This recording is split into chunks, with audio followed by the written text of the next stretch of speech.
Alright. Oh. We're not gonna waste any time, we're gonna jump into all of this stuff. Because I was late. I hope everybody's doing good. And let's get into some D&D and D&D. So, as normal, the music section, there is a section for all of the music that I use from Twitch in my About Me section. It is fully curated for copyright music, all on Spotify with all of the playlists and everything like that.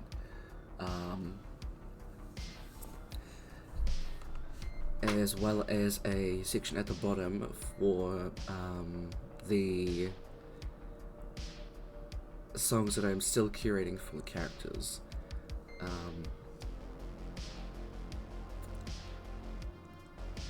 The section's called D&D Spotify Music. It takes you to a Google Doc, so all that stuff is there. I do rules differently. If you want to know what those are at any point, type in !D&D and you'll get another Google Doc, but with the rule set that we use. Oh my god, Brooke. What do you mean you don't have dungeons?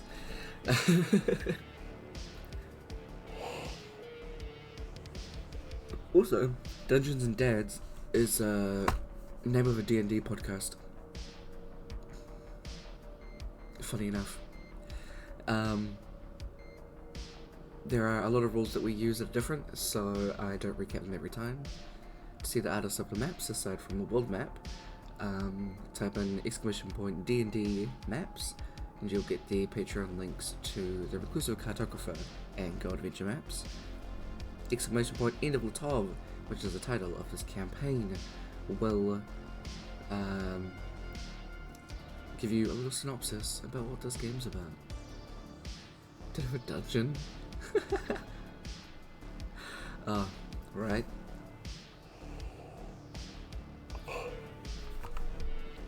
Unfortunately, council flats don't come equipped with that, so it's really not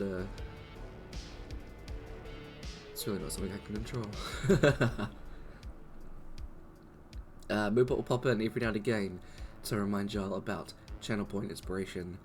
If you think someone is doing some cool shit, or you just like a character, you can gift them an inspiration point.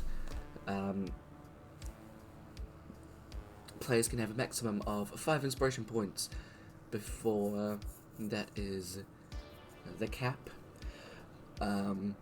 If you give someone an inspiration point and they're already at their max, then you can gift it to somebody else. Sorry. Or you can get your channel points refunded. This also extends to NPCs that are good. You can give them an inspiration point as well. Players that are watching cannot gift inspiration points to themselves. We take a break around, we'll go around 8 tonight, for around half an hour or 45 minutes, we normally decide at the time. As I'm the DM, I won't be looking at chat. I leave it to my wonderful mods to keep you all sussed out. I look at the chat at the beginning, the break, and the end, just because I need to focus on the players, as this is their experience. If only I could stop yawning, that'd be great. Alright. But,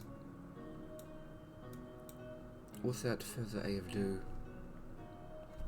let's jump in with everybody.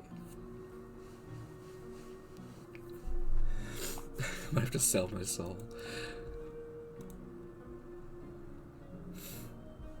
Where's the button I'm looking for? Here it is. I'm gonna switch this music.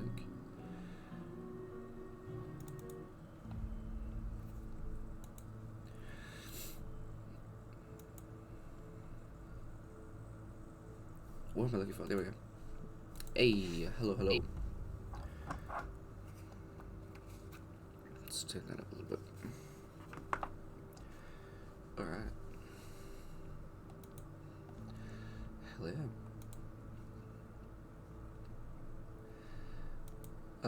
Apologies again for being late.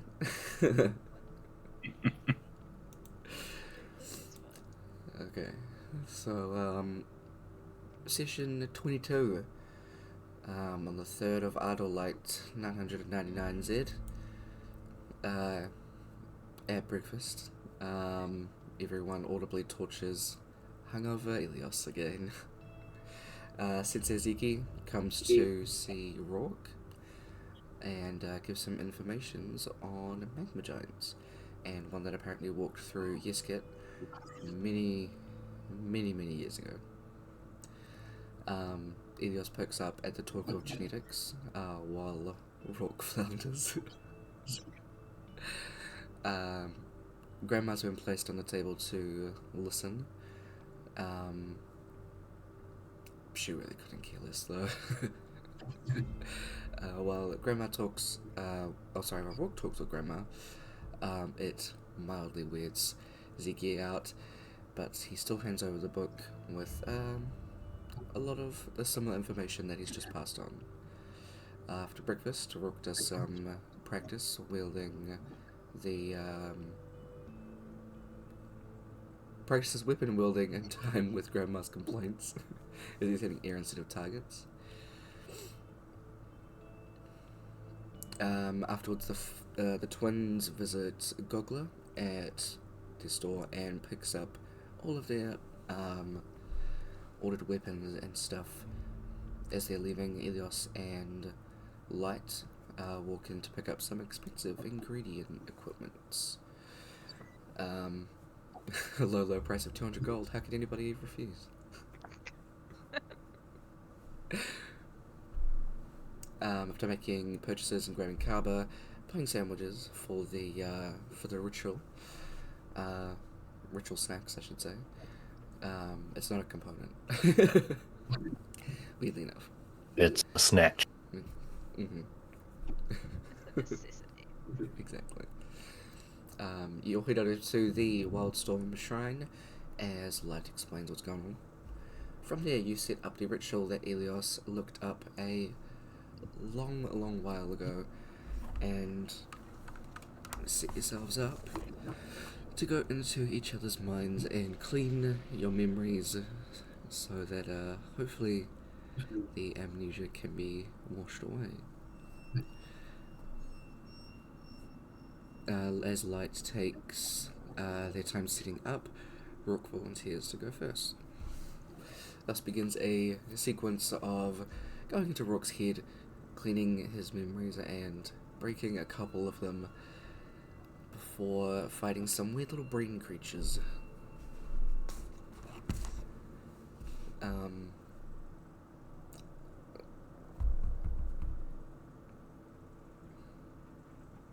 Who goes next? It was Kava. No. Amora. Elders. Oh, he did too. My bad. I have this written down wrong.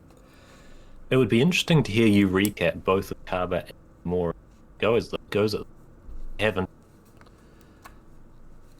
You're cutting out quite a bit, you see. Preemptively True. issue it the other, We just and get it Ellis failed horribly the memories. wrong way. We take his memories from him. Exactly. It's fine. Ilios goes next as you fight some weird little, not really little, just slushy blobs, and then Ilios has to fight on his own a weird red lizard. And almost dies. As we come back to the end of the ritual, where Ilios is just about to wake up. Apparently it decided to close Spotify. 1 second.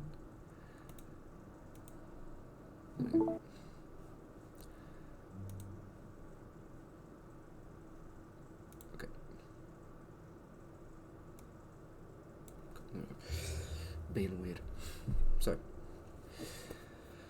all of you follow your threads back to the beginning of this weird little foggy space, and as you get to the end,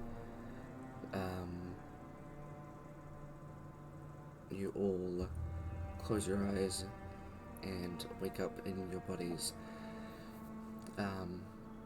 Elios, as you're in this large space by yourself, having just killed this creature, you still have that scent of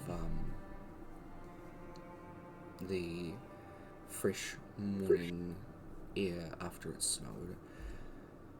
Take a deep breath in, and you close your eyes, waking back up in your body afterwards.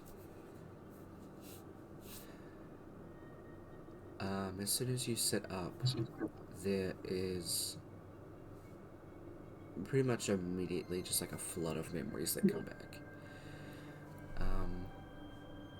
And it's very, very strange. In a way, a little bit overwhelming as well. It's not the right session.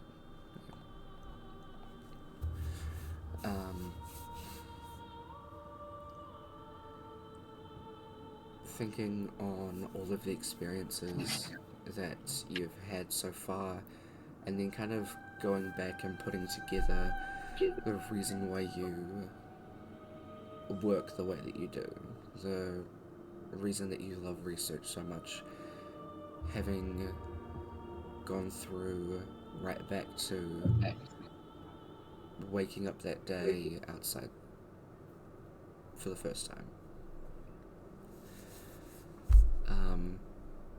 Even the memories from inside the facility, it's a weird, just like white room. And that feeling of knowing that you're being watched, but not seeing anybody. Hair on mouth.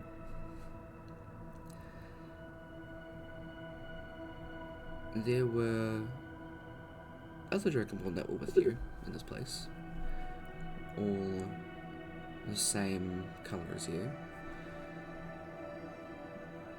Some of them had, how do you say it? Is it vitiligo?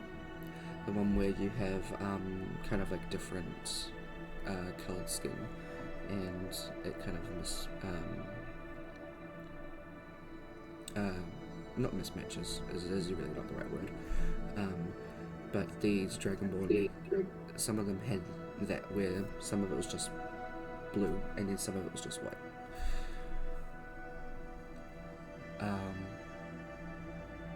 Every now and again you'd see a gnome or two, and you recall only ever seeing gnomes.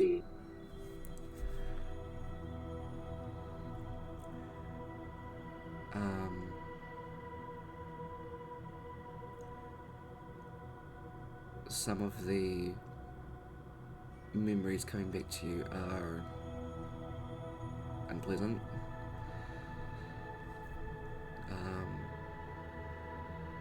You and your siblings in this small space trying to get out, being met with force and having magic used against you. Even the experience of slowly seeing the numbers dwindle, as well as the experience of the room that you were in just shaking with a massive roar of something, and having to tune it out.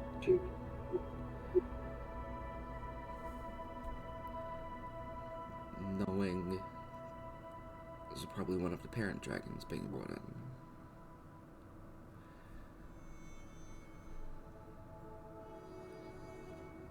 You remember meeting Umfrin that day, waking up in the woods, just having the clothing on from the facility, and then just a letter on you.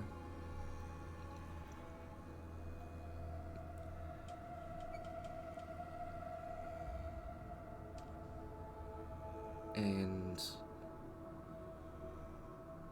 weirdly enough, you remember every other letter. When you try to remember getting that first letter as soon as you went to the house that you're staying in, that's something that doesn't come to you.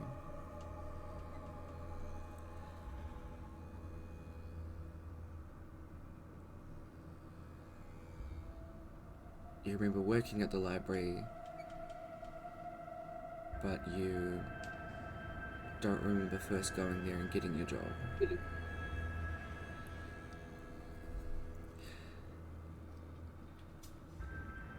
And you remember going there and seeing the people that were there and happy to see you as a recent because you met there with Umfrin.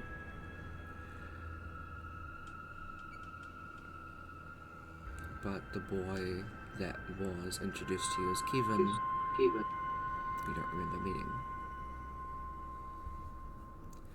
You remember meeting Genevieve.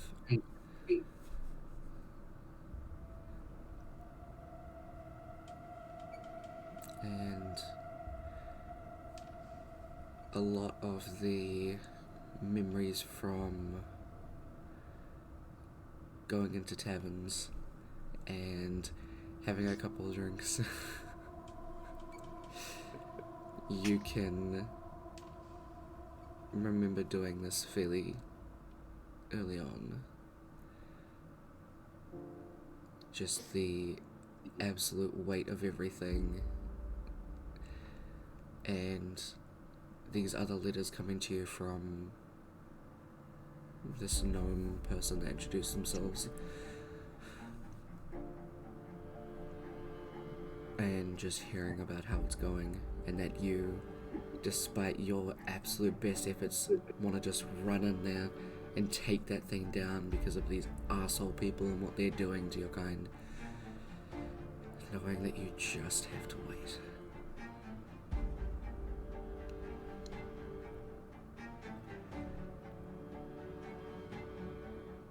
And there is a memory that Elios has that is actually not gonna be coming to him.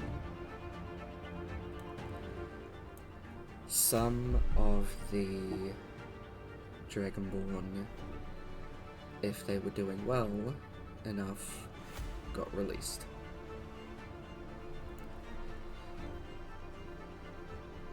You don't remember the time that you saw one.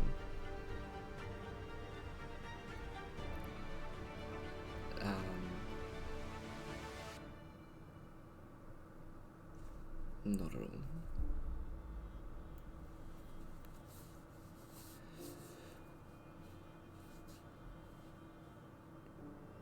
all. Are there any other memories that would come up for Elios that you feel him reminiscing on? No, I'm pretty sure you covered it. Okay. Sick.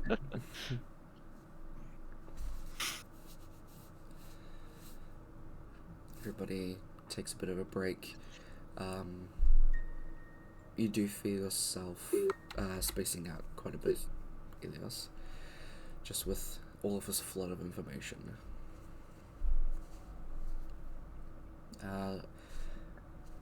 Light does come over to you, helps you up.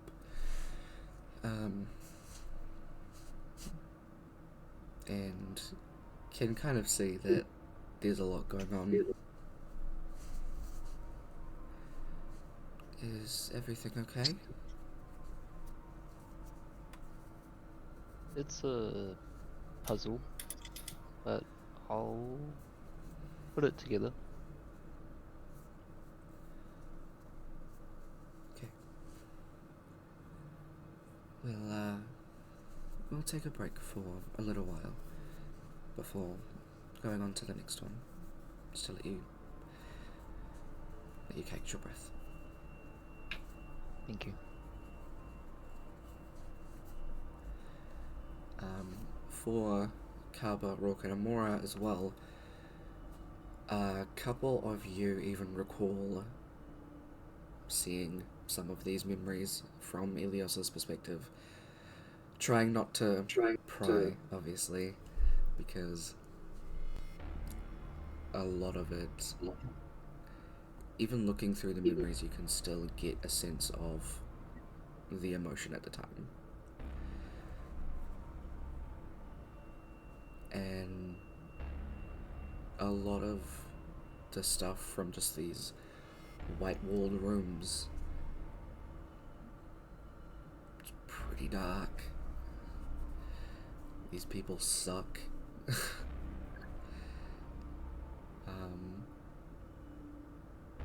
And it kind of gives you a bit of a perspective on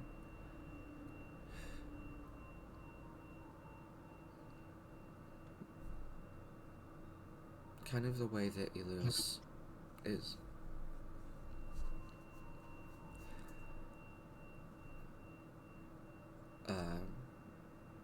Rook very specifically, and probably to a certain extent Amora as well, but Rook, because of your very big, very protective, I'd say, like, want to protect people and stop bad things from happening to people, because you're an adventurer. You haven't heard of a place like this, and seeing this happen to people that don't deserve it, being forced into a situation like this, fucks you off. And a more kind of that feeling similar to the dogfighting ring that you guys stopped. That feeling comes up of fuck these people. What gives anyone the right to do this?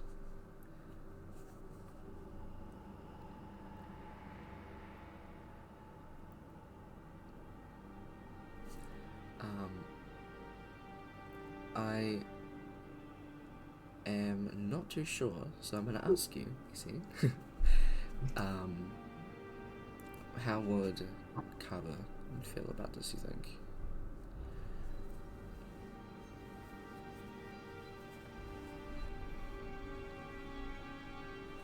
I think it's like in a bystander's sadness, sort of like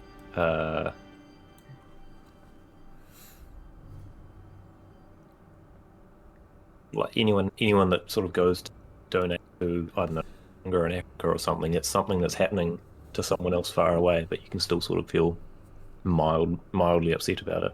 It's just not something you've crossed. Yeah.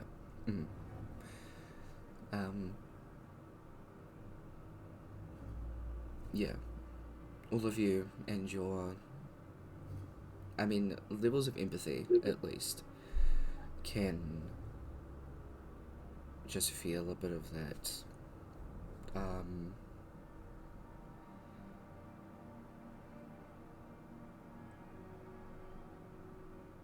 yeah. I think you worded it very well, Lucy.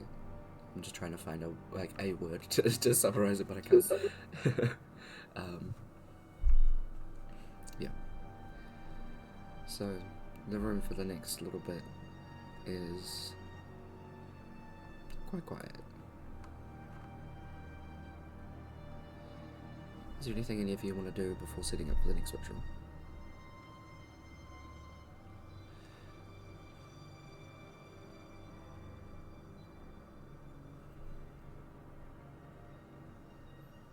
Did my internet freeze?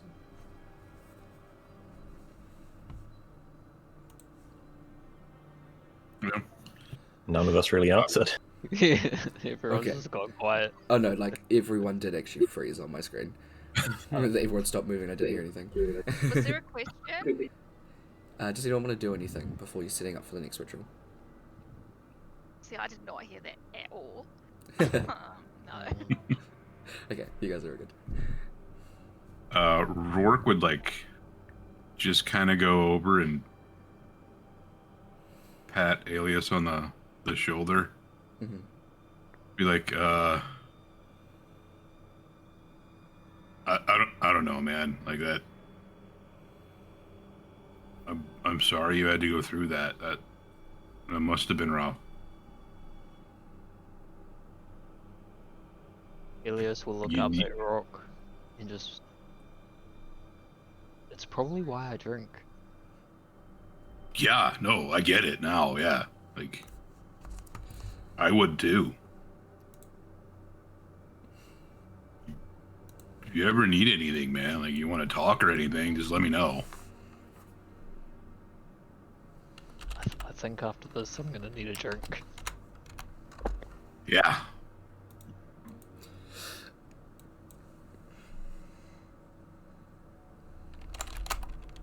Thank you though. Yeah, man. Means a lot.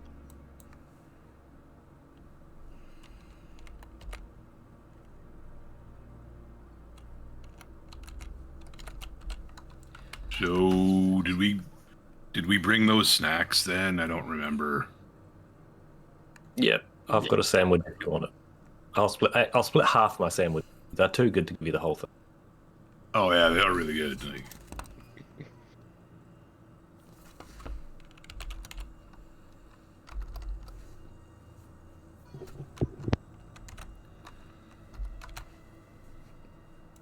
Okay.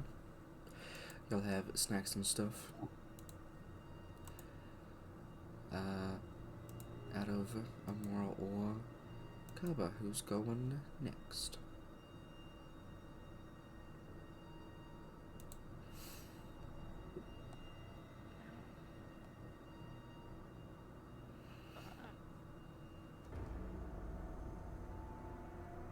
Really mind, and we'll leave the choice to Amora. I don't want to make decisions. You have to make the decision not to make the decision first. Fair. If Light asks the group, I'm gonna point at Amora. I'm gonna be like, it's her turn. Aurora will glare angrily at you. Fine, she can go next. It's all good. Hey, you're gonna have to do it at some point. It's either you're next or you're next. She's just like, I hate that logic because it's correct. Fine, I'll go.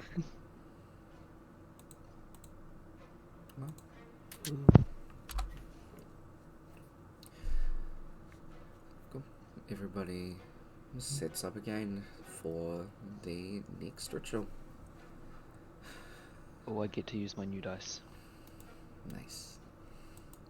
I hope they don't fail you. I hope so too. Because they were not cheap. Immediately puts them in dice jail. Yeah. But buys them. The next day they go in dice jail.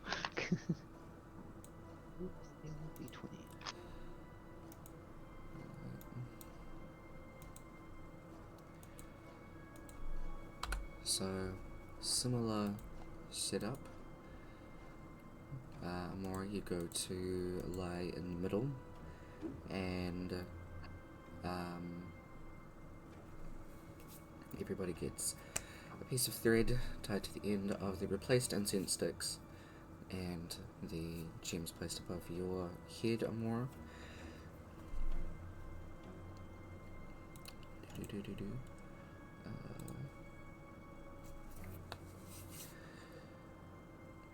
Let's see. Rook, you get connected to the amethyst.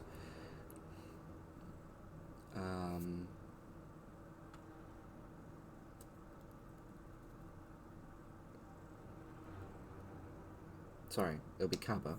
Let's keep to the emphasis this time. Rook, you'd get the hematite, and Rook would get the obsidian, and Elios would get the hematite. Sorry, trying to remember who got what last time. A sleep spell is cast on Amora in the middle. And Amora, what scent does she find calming? You know when you're like in a forest and it's like raining or just after it's rained, like that. Nice. Earthy and Awesome. wet. I was expecting the freshly cut grass. Nah. She likes forests. Okay. Cool. You feel yourself falling to sleep with almost like the feeling of being in that space. The smell of the rain just after it's fallen. It's still dripping from the leaves on the trees. And you can almost hear the sounds of the birds chirping in this area.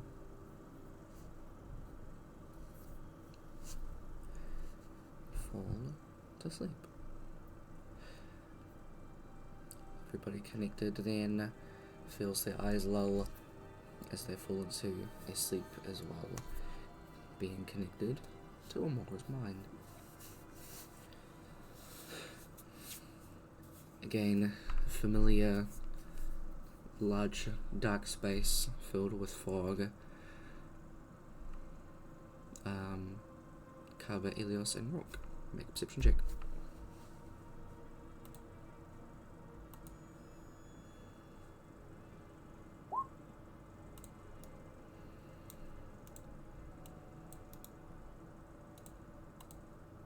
Is a 18. Nice.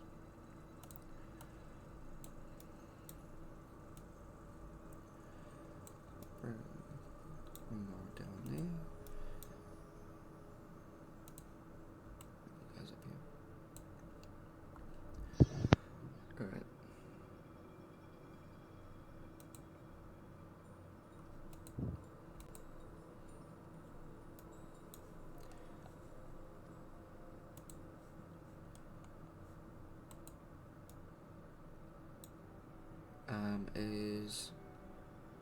Is Roll20 lagging for you, Kev? It is. Or maybe it's me, I don't know. No, it was me. Okay. All good. Alright.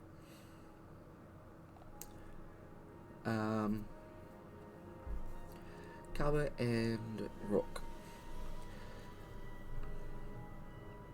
Again, this space is just very, very dark. It's very hard to see things. And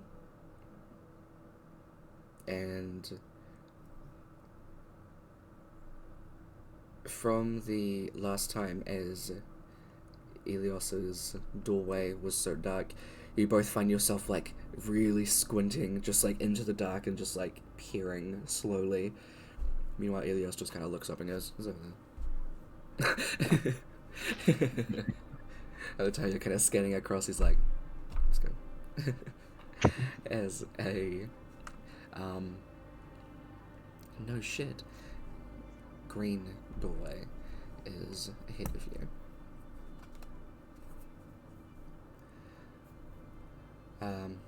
Do you hold hands again? I'ma just grab them by the shoulders and just push them that way. Okay.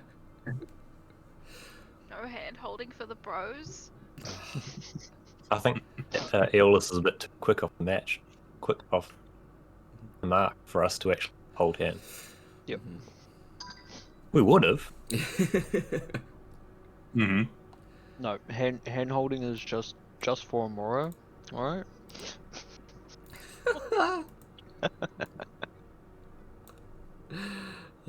You'd better hold hands in Carver's memory then.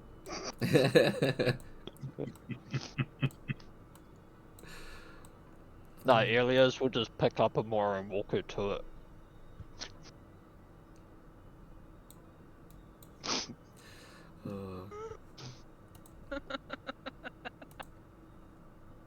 Rourke begin question what really happened in that bed that they stuck.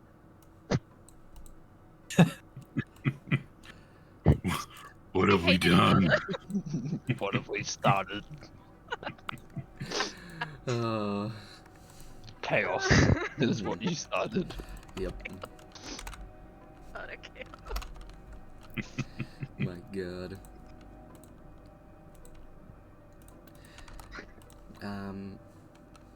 You all enter. Same line of mirrors, each with varying levels of, like the condensation on them, and you all pretty much get to work. So, the boys, can you please roll 3 d20s? First and foremost, Hmm? what's the taste? Yep. Funny enough, I had a feeling this would come up, so I think I wrote something down.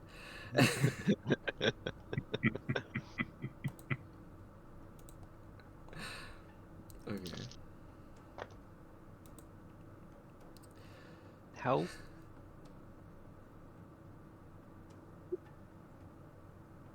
How? I rolled 3 17s, That? Nice. We and I love rolled all my dice at the same time.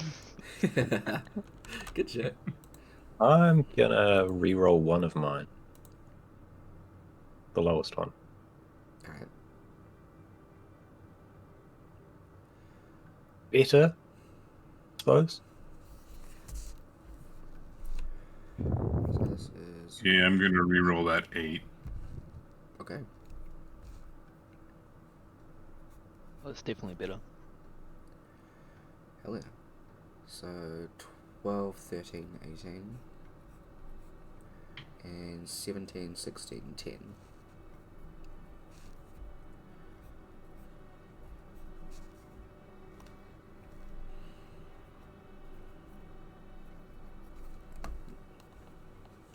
Cool. So, starting, I guess, with licking the mirrors. Carver.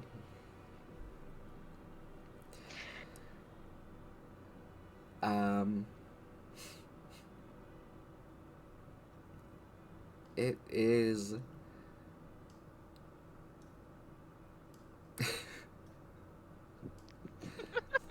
I guess, like, licking someone's foot after they've walked around outside.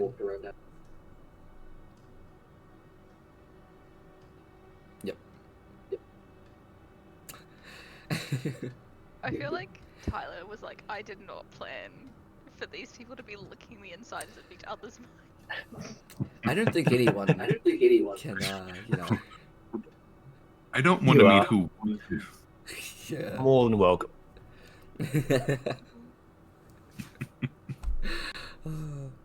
It is. It's something.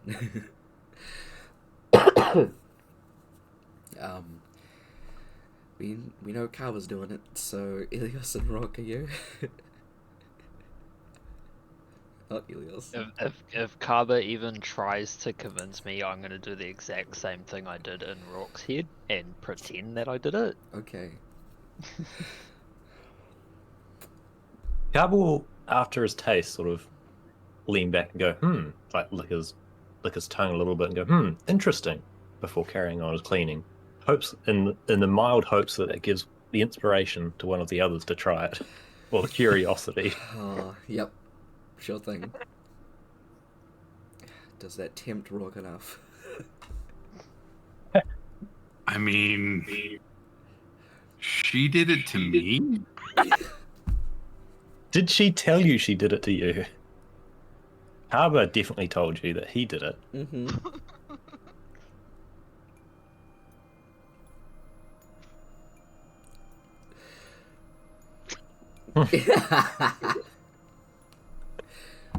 You get that Just- same...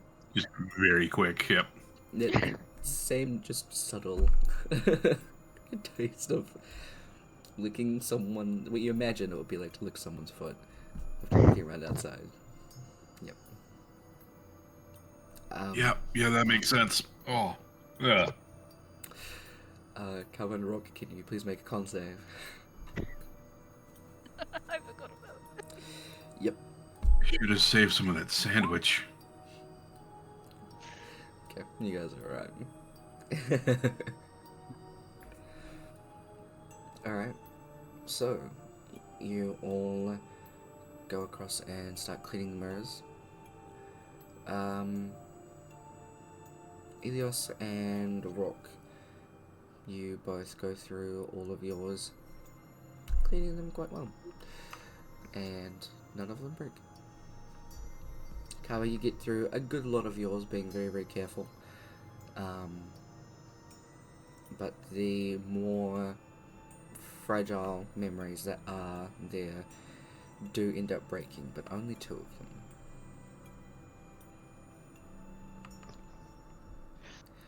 See, I didn't break any of your memories.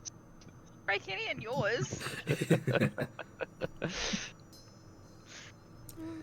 I'm still surprised I rolled fucking 317s though. That was pretty good though. Mm-hmm. Kawa.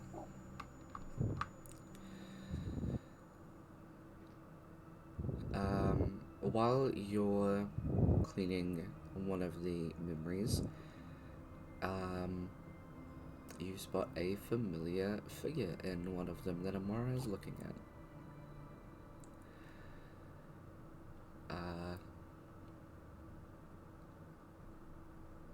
It is Randori. Oh no. Carver's gonna see the memory firsthand.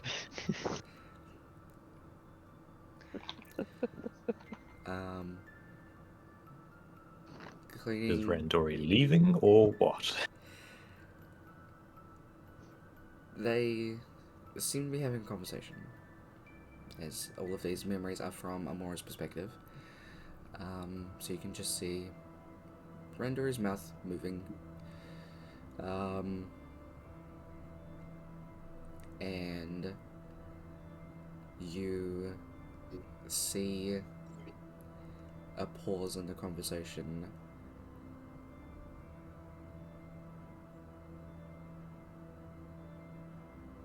before Randori, her face turns to a look of disgust, would be the word, probably.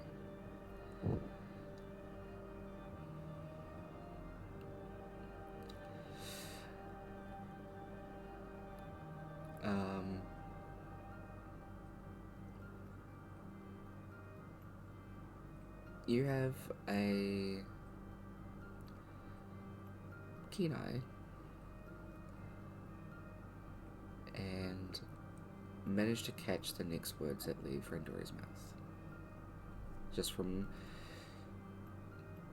the way that she says it.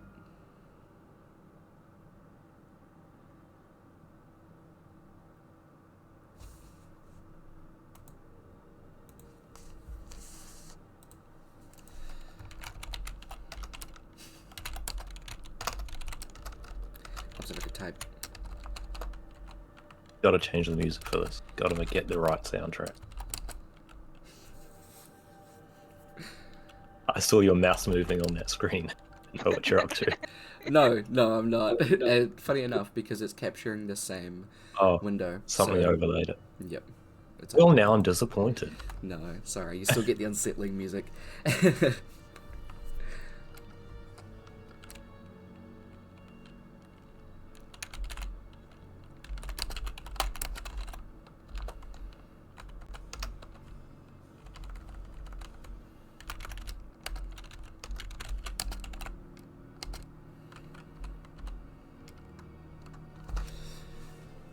And that's what she says.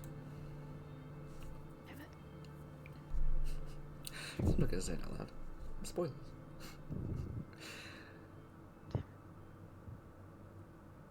And in this memory,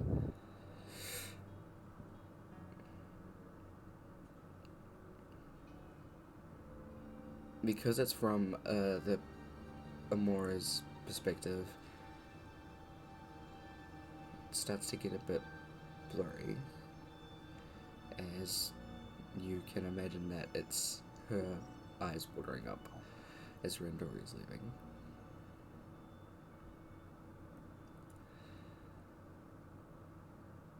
And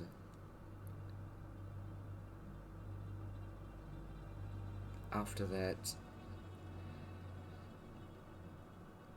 the memory cracks and shatters. No, Tyler! Okay, that solves my issue. I was considering whether to do that on purpose. As that's one of them. Oh. Bye. And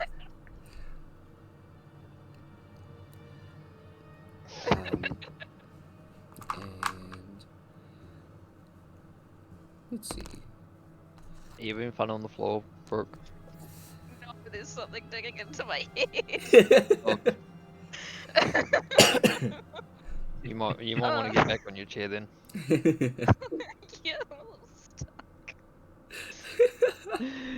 God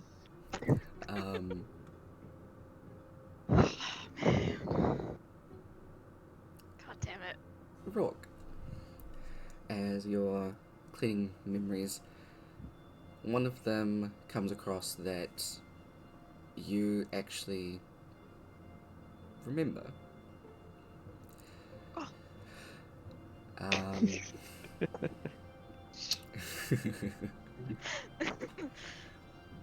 It was after everything happened.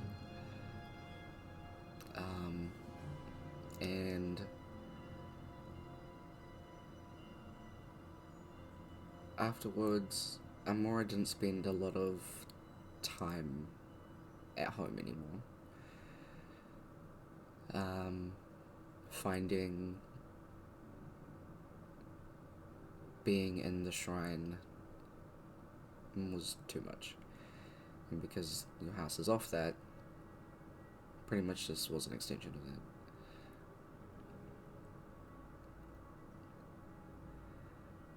And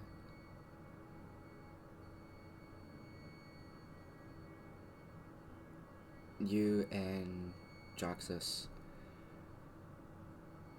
went out into the woods to go and find Amora, as she hadn't come home in at least been a couple of days now.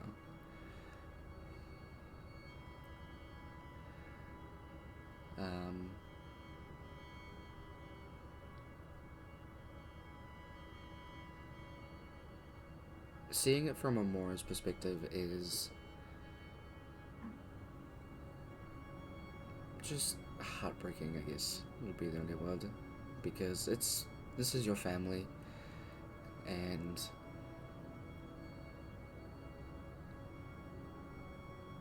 the only reason you can kind of put it together is the memory starts off being dark, and then Amora seems to look up, and there's just like the stream that she's sitting near. The sun's already gone down, so it's quite dark, and everything's kind of blurry. Before she looks over in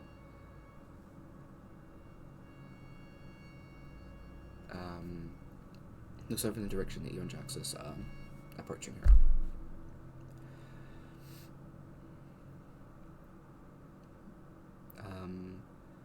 All three of you that night just stayed out there with Amora until the early hours of the morning, when you can see the sun coming up, before you carried Amora back home.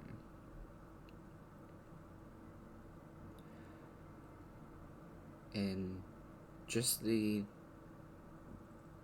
broken and horrible conversation hearing about what happened, because you had met Randori. You even remember meeting Randori, because they were both attached to the hip. they did everything together.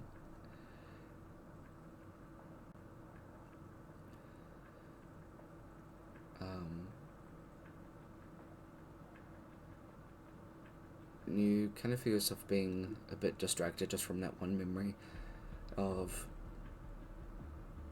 you remember kind of the downward spiral that happened after that, where you imagine what it's like to have a twin and kind of like connection that you would have with them, that like you feel their pain. Just because Brooke is a very empathetic person in general, you were like, you had kind of convinced yourself that you were feeling Amora's pain and anger and everything like that, and you know, through that connection that you shared because you were twins.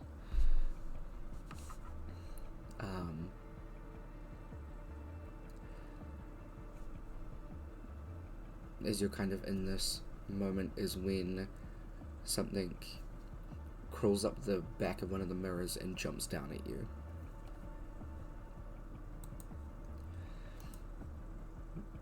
So, move you all over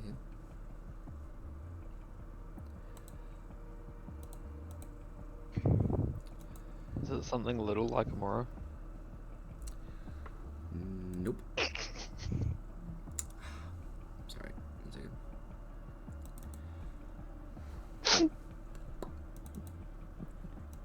Sorry, that wasn't me saying nope to that. That was me saying nope to something else because I was on the wrong screen. I figured. I was just looking at Brooke's reaction to what I said.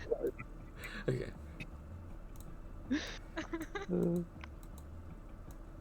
Yeah, thanks. I hate it when it does that. Spoilers.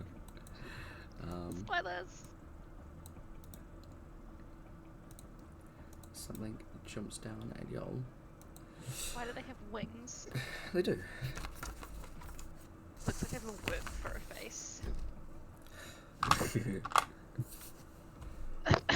Time to suck your soul.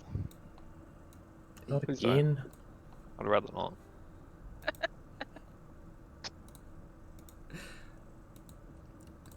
Could y'all please roll initiative? Look at a decent 15.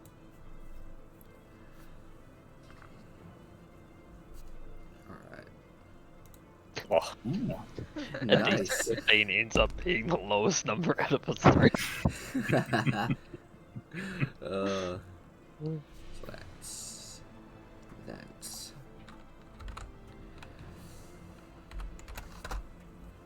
nope, that's not right.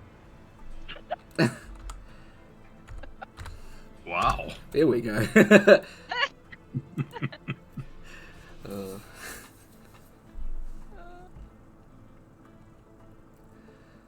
Um.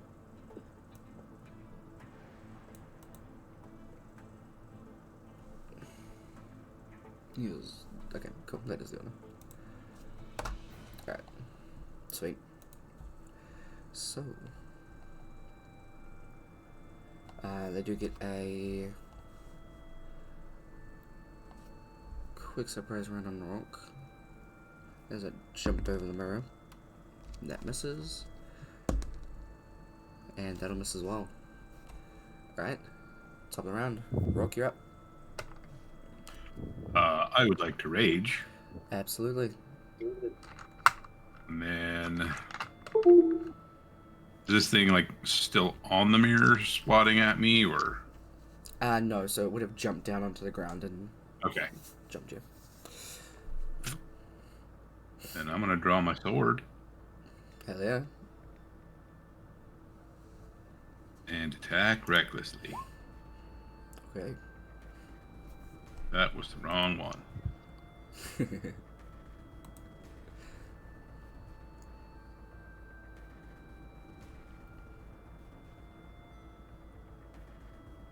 Hell yeah. 25 hits.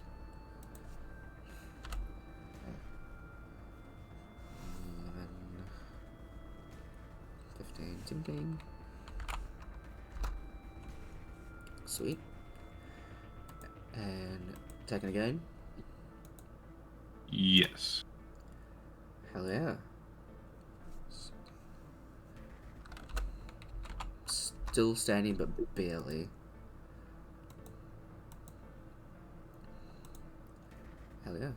Is that the end of your turn? Yep. Alright. I think it's gonna go as a couple more skitter from behind the mirror.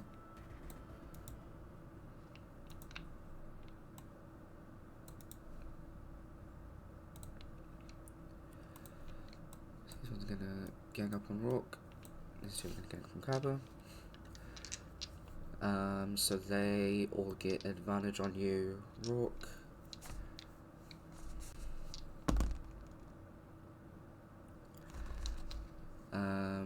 That'll hit. What is actually your plus? Okay, yeah, that'll hit. That'll hit. It's that. That. And last one. Does a 15 hit you? Yep. Okay.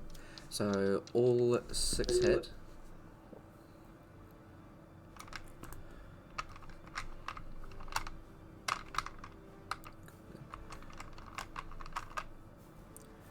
So it's those dice and then these are the other ones.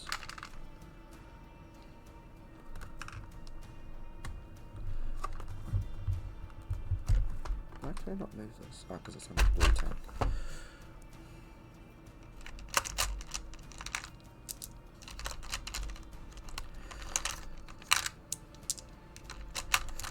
Dice.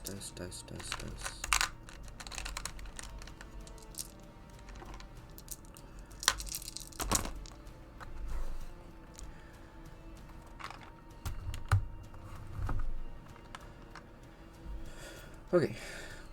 So all of this is slashing and piercing, so it'll be halved. So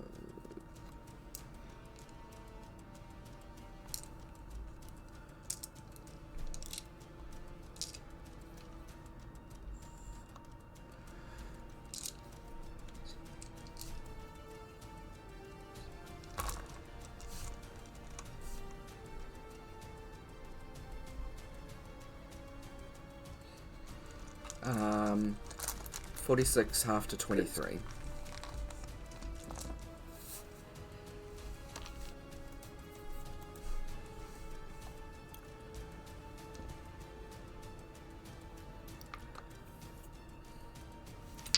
Okay, 2 against Kaba.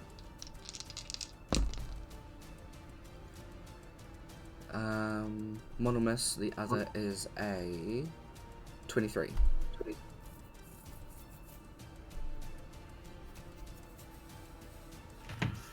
I can't stop that one at the moment. Okay. Kaba, you take 10 points of piercing damage as it bites down on you. And the other one, those will both miss. Oh, sorry, no, there was the other one against Kaba. This one's against you. Damn it. It does a 14 hit. Yes. Okay. Elias, you take 6 points of piercing. 6. Let's go, Kaba, you're up. I will bonus action blade song. Regular cast blur. Alright. And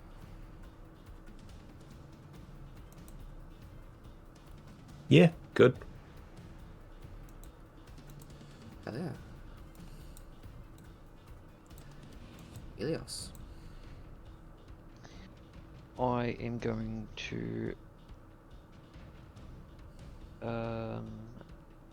quicken spell shocking grasp on the one in front of me. Hell yeah, go for it. It is 19. Definitely hits. It, and then that's, what was it, 2d8.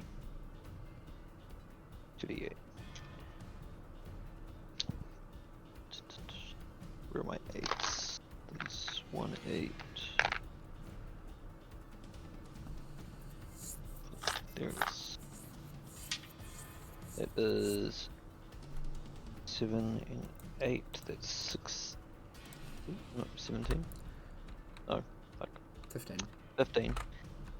Nice. Math. And I'm going to cast Cloud of Daggers on the one just there. Okay.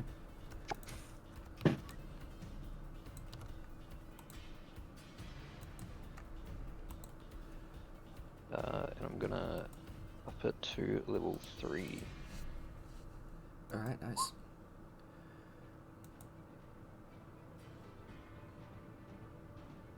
Cool. So it'll take 14 damage on its turn.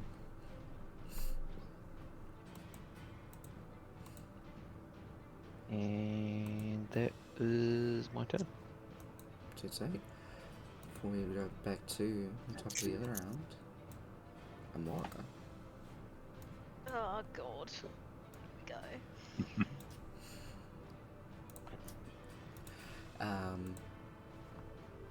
You are obviously at full health again, so you can do that. Please do that. I'll just keep it at 20.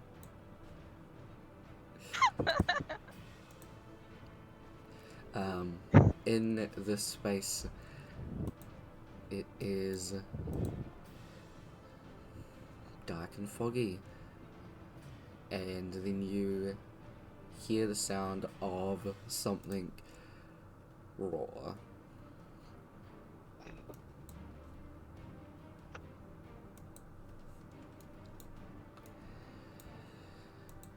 Please roll for initiative.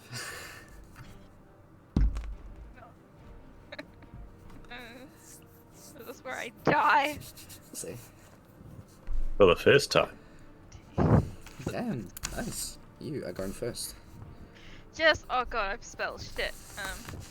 You sure do. I have spells. Let Excuse me me. see. Okay. Well, yes. Let us cast as the bonus action.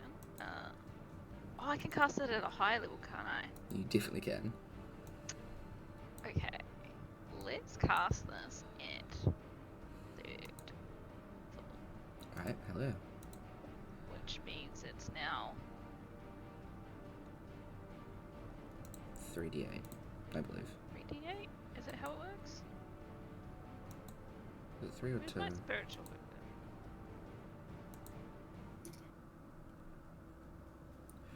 Hold up. I don't know if an 11's gonna hit it, but Sorry, it's 2d8 now. it's 2d8, yeah. Yeah. Did it ask me what level I was casting it at? No, I'll just have to remember it's 2d8.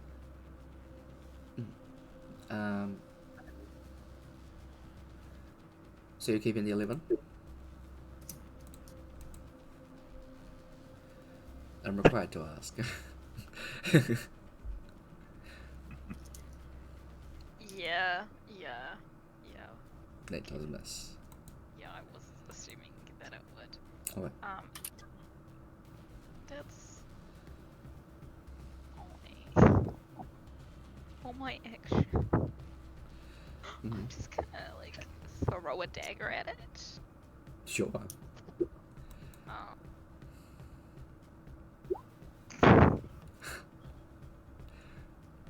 That does also miss.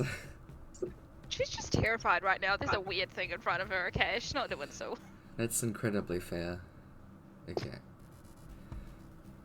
weird of it. It's gonna move up to you. Oh, fuck. And make a bite at you. does a 15 hit. It meets. Okay.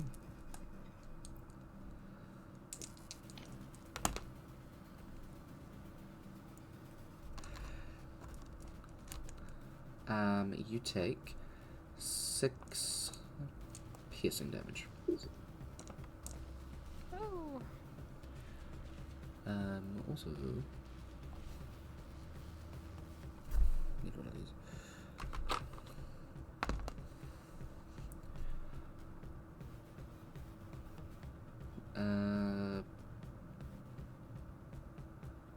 This would not have any effect,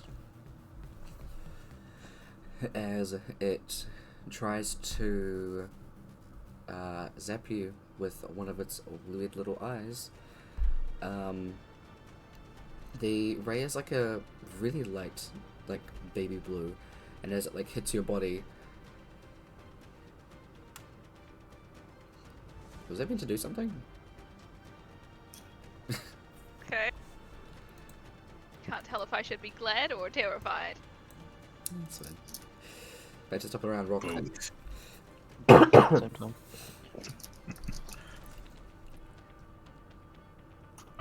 Rourke will attack the one he's already hurt. Mm-hmm. Definitely hits. That is enough to kill it. And then he will swing at the one on the bottom. Alright. 24 definitely hits, 11 damage. Nice.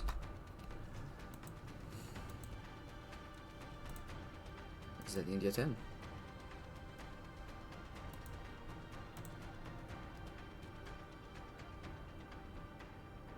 Yes. Alright. That one and the thing is dead. So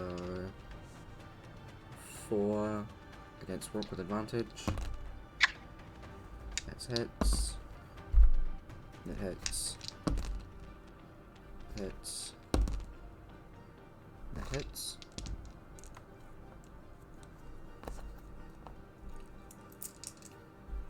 Just 2 of these this time.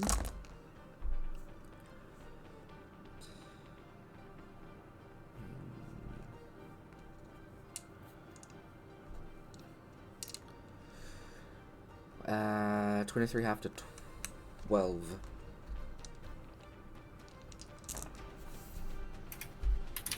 Oh, add an extra. I forgot to add the modifiers. I just added the dice up.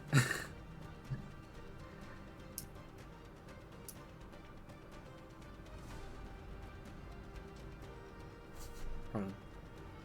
An extra 6. It's already been halved. Okay. Against. I'm going to use my reaction for Stone's Endurance. Absolutely.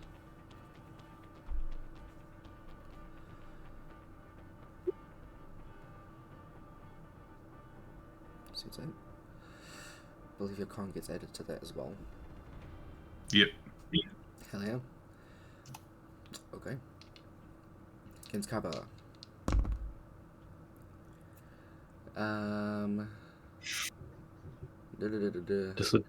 Disadvantage against me and That is true. AC 22. Okay. So that is a 20. I rolled a natural 20 as well, so there's disadvantage. Thank you for the reminder. And the other one is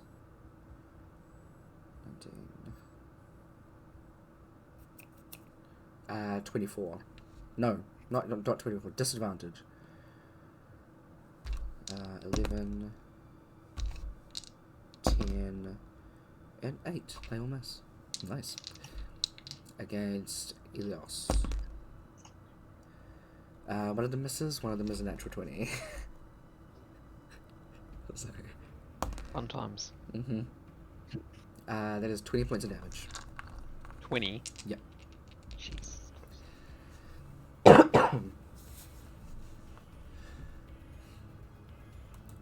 Kaba, your turn.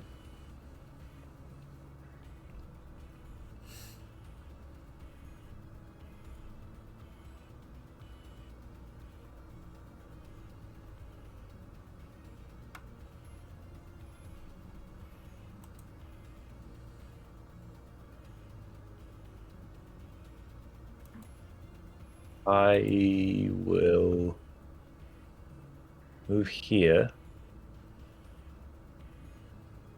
which means one of them can have an opportunity attack. With disadvantage. You don't have to. I'm alright with a not happening. It misses anyway. Okay. And then I'll do one attack against each of the ones I'm near. Okay. Top one.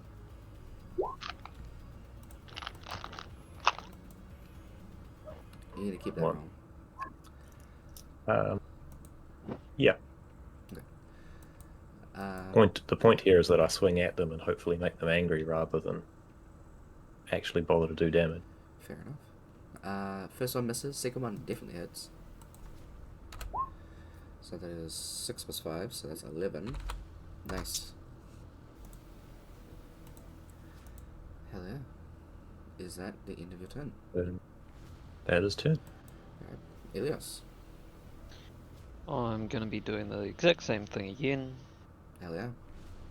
So shock and grasp on the one next to me, which is a 19, That hits. and that is 16 points of damage, Dang. Hell yeah. max damage. Good shit. And I'm going to basically move Cloud of Daggers over to, I think it's this one Cool. that hasn't been hit. Memory serves me shitty. That one has taken a little bit of damage, but it's not looking too hurt. Okay. Alright. Is that your turn? Yep, that's my turn. Your toe.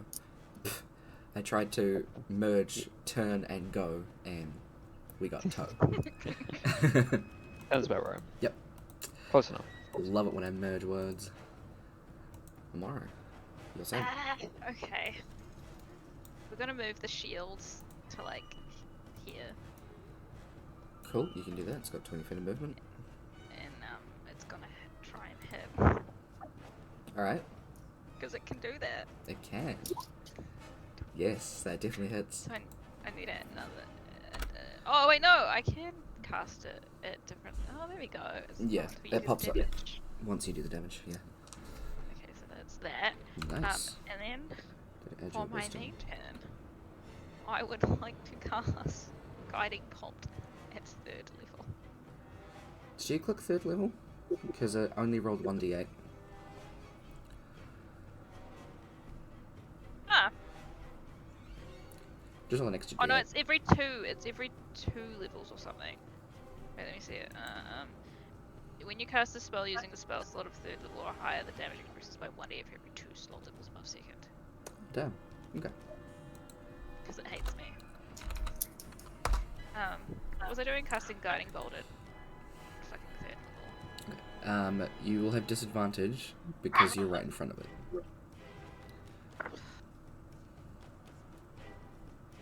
Fine. Okay. I can't risk stepping back and getting hit.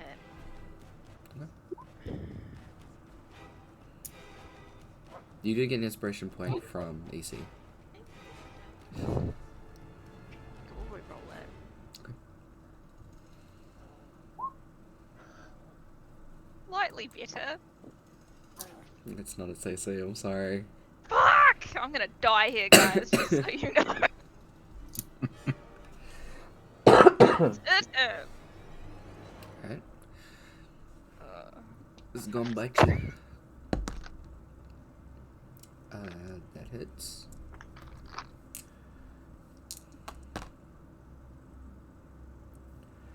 You take 7 piercing. And again, it goes to zap you with the same blue ray, and it does nothing. It keep I rolling feel this like number it on the does dice. do something. I feel like I'm gonna get fucked up at some point. I'll just say it normally would do something, but because of where you are, it's not. Just don't move. Rock, your turn. Never moving ever again.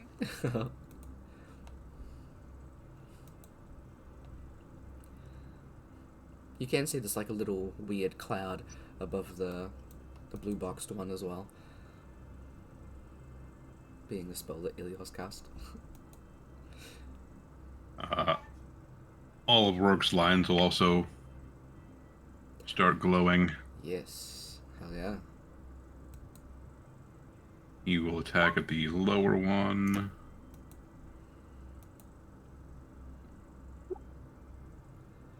Are you keeping the 13?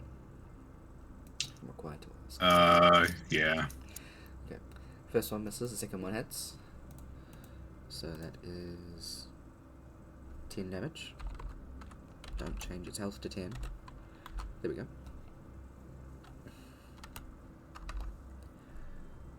$11 damage. 11. On fire.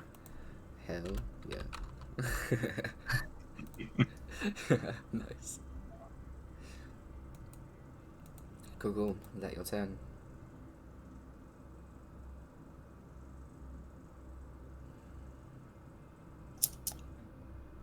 Yep. Alright. The space around Rourke starts to glow a little bit. A magma orangey colour. Start of its turn, the one in the box takes some Cloud of Daggers damage. 64. Nice. Which is 4, 8, 11, 15, 18, 21. Nice. That was looking pretty fucked up from that, but still up. One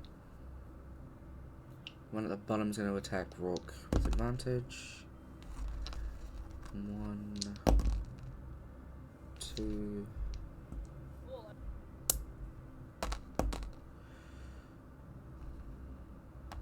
You got Miss 12. 18, half to 9. And this one's going to move down here.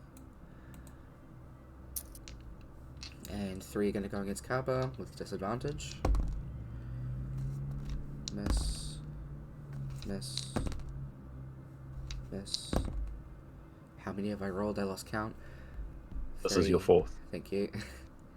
So that one, those 2, and it's the last one. Miss. Alright, all of them miss. And against Ilios. Does a 15 hit Ilios? Yes, it does.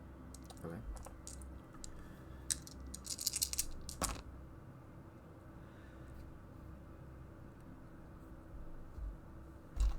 You take 14 points of damage. Elios is down. Okay. Can I use a reaction for Spirit Shield? Yes you can. Right. Minus that damage. 10. Hell yeah. Good shit. I'm happy with that. Thank you, Rook. Yeah. Some of the ghostly warriors swirling around Rourke just shoot off Hell yeah. in front of Aeolus. And the thing with these like auras that are around Rourke is they are bigger than he is. These are massive. They look like the depiction in the book. And immediately as you kind of just like turn around and send one over to Ilios, it is just like it takes 2 massive steps and then it's over there. Like these things are huge. And they are all a like bright magma orange color, but they still do have the lines across them that are black. Kawa, you go. How hurt does the one beside Aeolus look? Bloodied, so quite hurt. It's on its last legs for sure.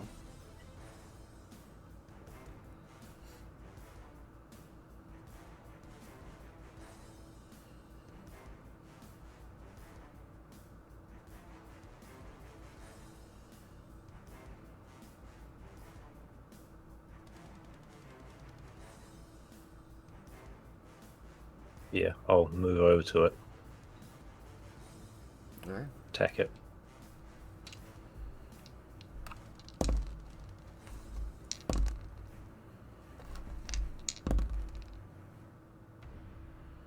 Nope. I didn't like purposefully build Kaba like this or anything. This is just hilariously fantastic. It's great. It's really OP. It's fucking cool. I love this shit. As a min-maxer. Both attacks against. Because I'm assuming the 10 won't do anything. Right. 17 does though. It's still standing barely.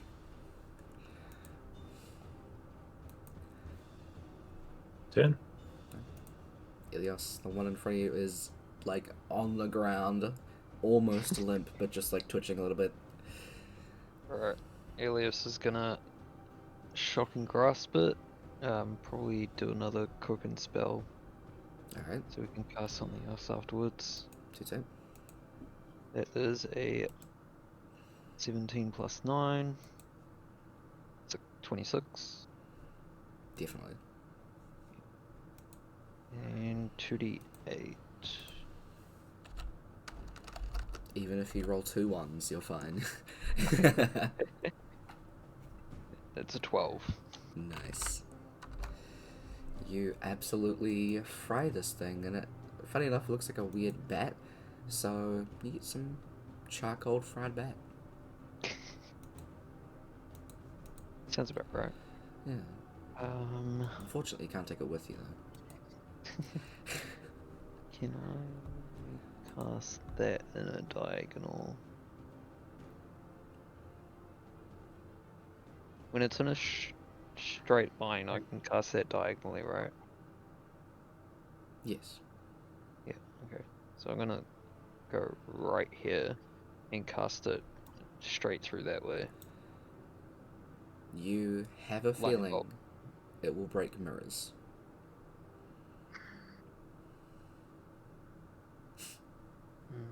Actually, It goes for 100 feet. having a rethink of that, yeah. Just realized that. Probably go with Chaos Bolt then. Alright. Go a level 2 Chaos Bolt. It's my d20. That's a natural 20. Nice. So that's 2d. So if I'm going level 2, 3d. 2d8 plus 2d6. So 2d8.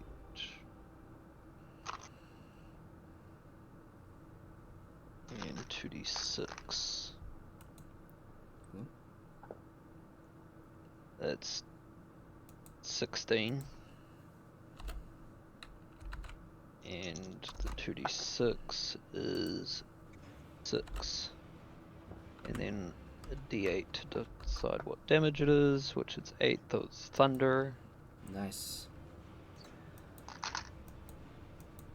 There's a massive resounding boom in the space as it hits this one up there. Yep. Hello. That one. Is that the end of your turn? That is the end of my turn. Okay. Back to Amora. What did we decide? Drinking a healing potion from a belt did? Like, what did it took from? Is it a bonus action? Action. As long as it's on the belt, yeah. If I step back 5 feet, I won't. Will I still be at disadvantage of casting Guiding Bolt? No. You just not need to be in front of it.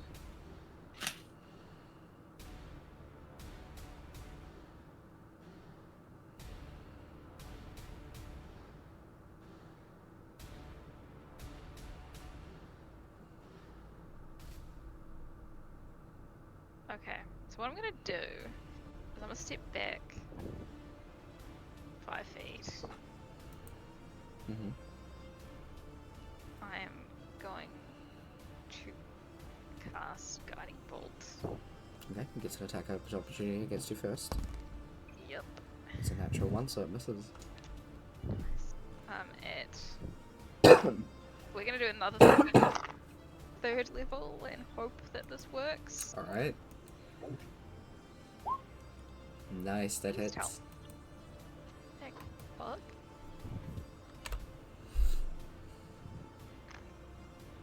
Rude. 21. That's... Okay, and then I'm gonna step back. Okay. Does it hit me again? No. Okay, cool. Well, I don't take any damage from that, so I'm just gonna get my shield to try and hit it. Alright, your shield has advantage because Guiding Bolt gave it advantage. Nice. Yeah. I'm glad my shield can hit it. Where is it? Roll 2d6. Dang. Why does the shield roll better than I do? Because it's using your wisdom, and your wisdom is your highest stat. 8 damage, nice. I need to use wisdom. That is the end of my turn. Yes, that's why Guiding Bolt works. Because it uses your wisdom. Is that all for your turn? Yeah, that's Hell Basically why Elios never misses the fucking shocking grasps. yeah. Wait, doesn't it have a turn? Oh, sure. I shouldn't have said anything. I should have just let you go. You should have just left it. My mouth sometimes speaks faster than my brain It thinks. misses you. It rolled a 2. Yes, let's go.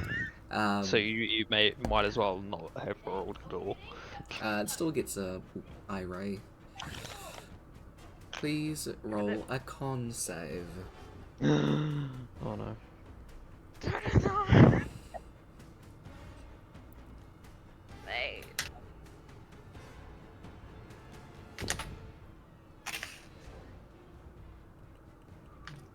Are you keeping that roll? I'm required to ask. I'm keeping that one though. Okay. You still fail. Fuck! Oh, sorry. You feel your limbs start to stiffen as you are paralyzed. Guys, I'm gonna die here. I hope you know this. It seems that way. You can make a another saving throw at the end of your turn. Can't do anything if I'm paralyzed though. Correct. Rock, it's your turn.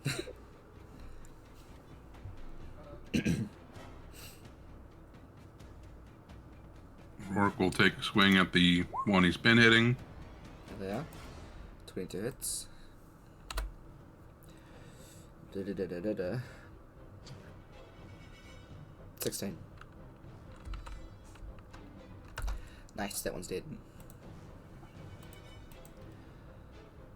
Then he will attack the other one next to him. Alright. Hell yes. 13. That's enough to kill that one too. How am I only rolling ones on a d6? Right? As soon as you hit them, you see like the cold damage go across them, and then like the ice just kind of like bursts in flames, but it's already like hit the ground. It is dead by the time that happens. Just starts to thaw them. Yeah. Alright, it is. The creatures go. They're gonna gang upon Rock.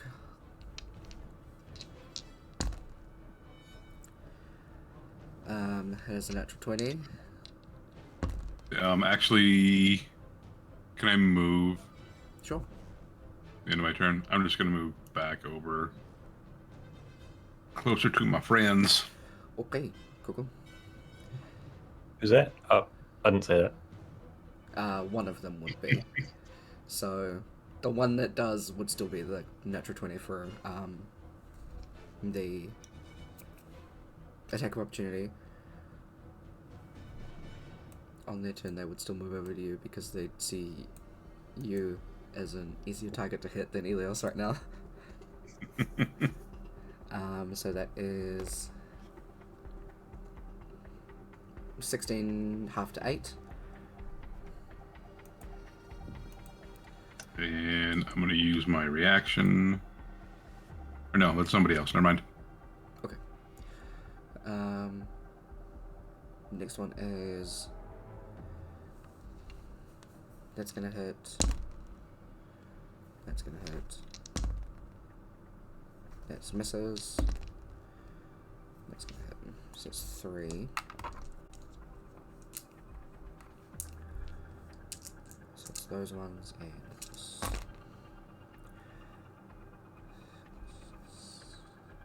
Oh, I'm gonna do it with that. 10, 11, 15.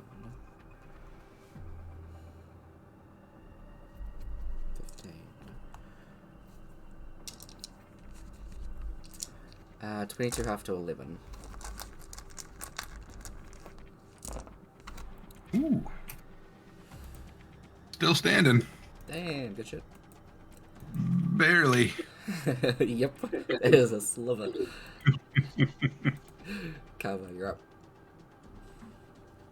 I'll move around between them both Alright.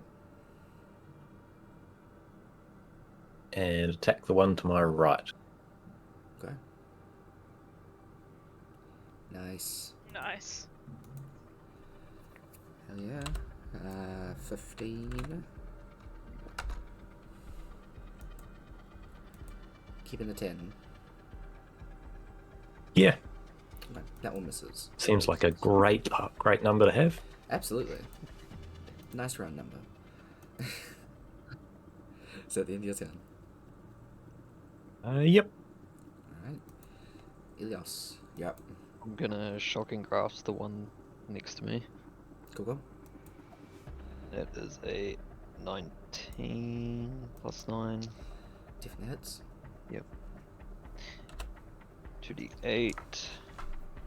It is 15. Nice. Still standing but barely. And that's my turn. Alright. Mara, you go. Is when I'm paralyzed again?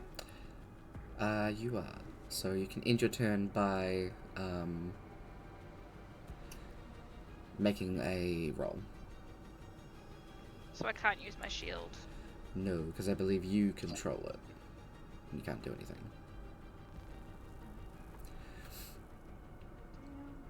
Con save.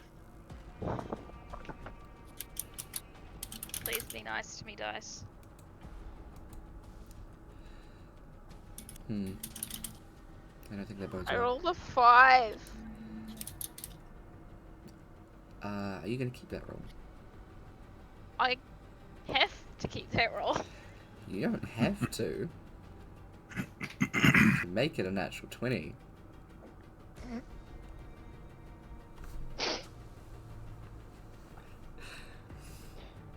Come on, we agreed on the roll. I gotta bargain it. You know what? Sure, let's do it. I don't want to be paralyzed forever. My rolls are shit. Okay. Go. He's like, yeah, next roll you roll up 1.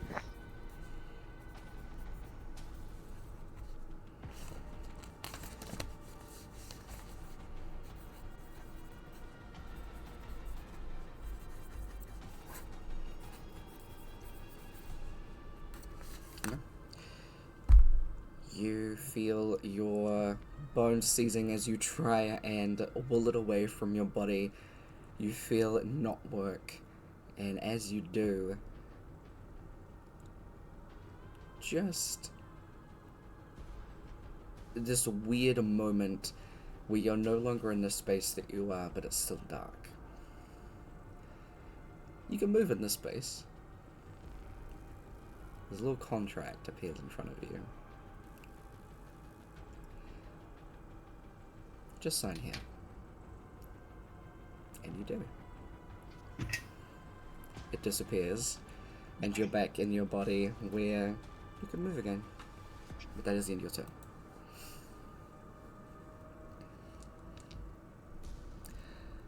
It's going to bite you. Paralyzer again. It's a 15. Does that hit? That means. Okay.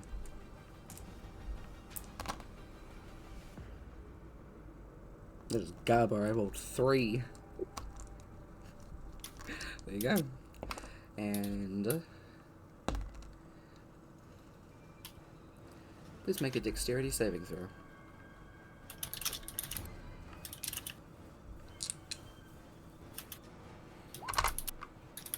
Nice.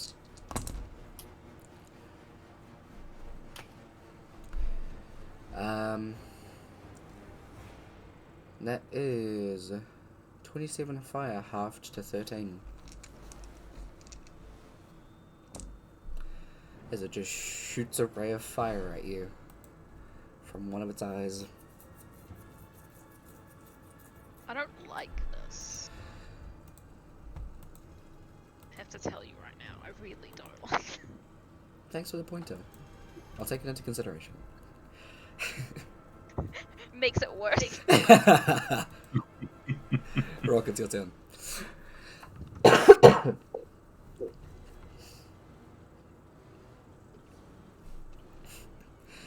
That's gonna be the no. Don't worry about it. I'll take it into consideration. So emotional. The holders are Amora's dragon. They might be. I knew I was Will fucking recklessly nice for it. attack the one to my left. Alright, sweet. Nice. Hey. Oh, hell yeah. Actually, 12, 13, 14, 15, 16, 17 is enough to kill the one to your left, so you can do the second attack on the one above you if you like. Absolutely. Hell yeah. Then, with that, it's definitely enough to kill it from there. Good shit. You guys are out of combat. As that one goes down, Elias just drops and just sits there for a moment. Yep. The, Rourke drops to a knee. Just.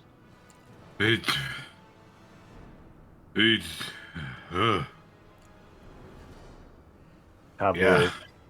put his hands on his hips and say, "Good job, kids." Yep. Funny enough, as Carver's saying that, there's like 6 of him that both of you can see that are like doing that. Sorry, Kev, go for it. I interrupted you. Thanks, Dad.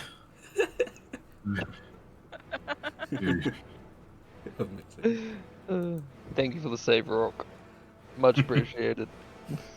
Yeah, no, thank you guys. Because they hurt. Yep. Elias just lies back, just lies down. Fair enough. Okay. Okay. Amor, it's your turn.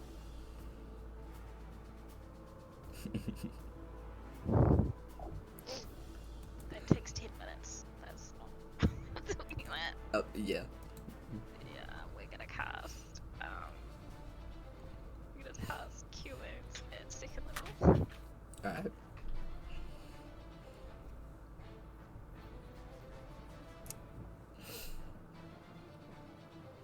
Wow. They'll even not terrible. Not terrible. Mm-hmm. When you're healing yourself, you heal yourself decently. No, I can dig. No, because I second level, that's why. And then my Absolutely. bonus action, I'm gonna use a potion as well. Sure. We're just doing a lot of healing right now, okay? So 2d4 plus 2. Ooh. Whew.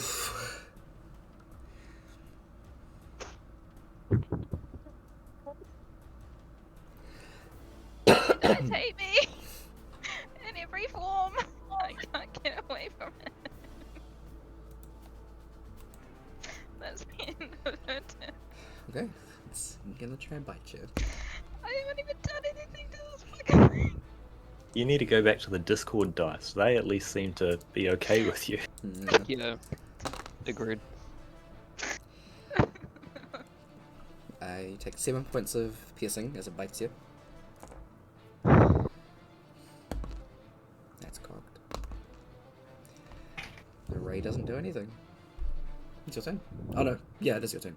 We're just doing this. The others are fine. The others are done. Fuck.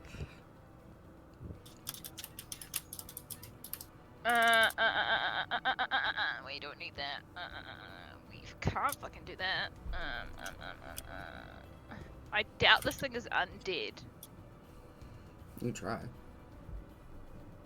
No, because then it takes an action. If it doesn't work, we'll be fucked.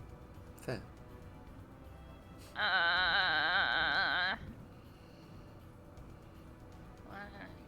Oh, that'll just do a second. Yeah, I think it was just a second spell slot.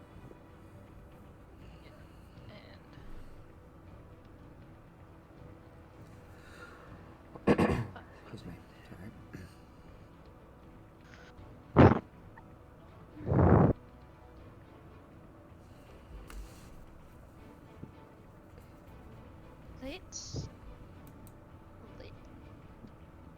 Let's word of radiance this thing. Alright. And my divine word is cheese. So Hell yeah. Cheese. it needs to do a con save. That's 5. Oh my god, this is actually gonna do something. Yeah. What is that word of radiance? Whoa, 8. We love that. Thank you. And then as my bonus action.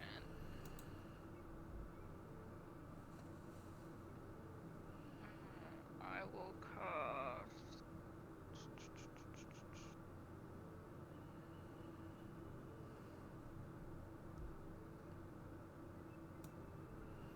Healing Word.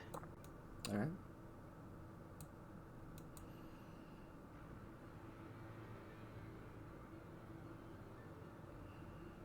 Nice. Thanks. Plus 8. Okay, yeah, that's it. Cool, cool. Gonna bite you.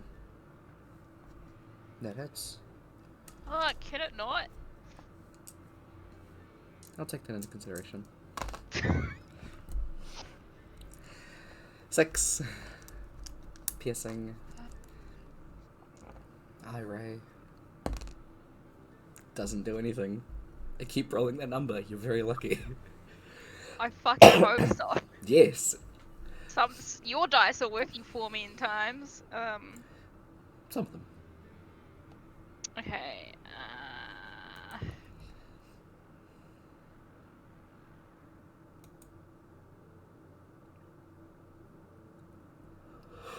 Just do.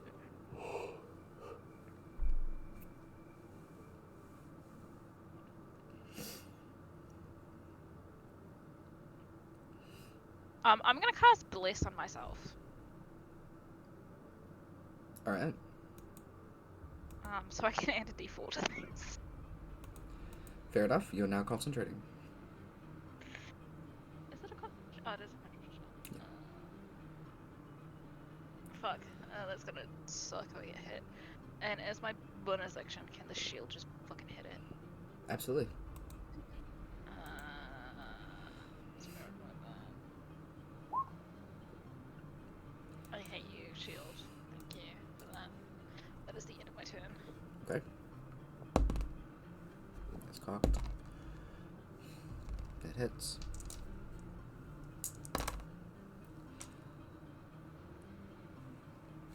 Uh, 10 piercing.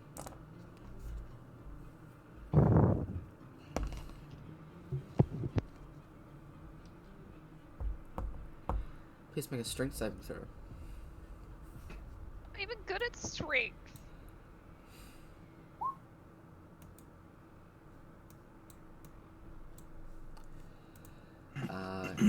One of the eyes comes down to your level and just shoots you with a ray, and you get shoved back 15 feet. So you're now down here and prone.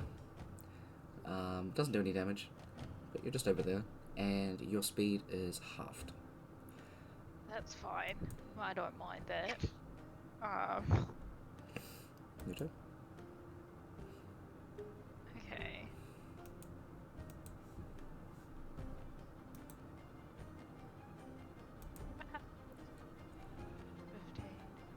Okay.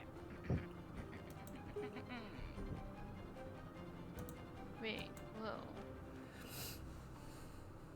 It's looking bloody, by the way. It's about half health. Why? Okay, we are going to cast. Not that one. Cure wounds. Okay. You also do And- have an inspiration point from Kev. Thank you. What was I casting? Cure wounds. Okay, let's stick it. Please be nice to me. Nice, 17.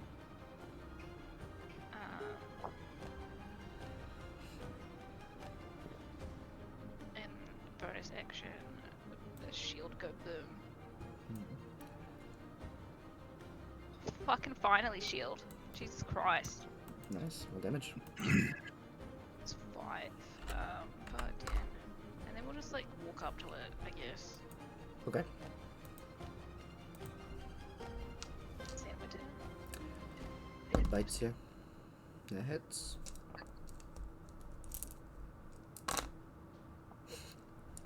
Again, 3. Please make a con check for concentration.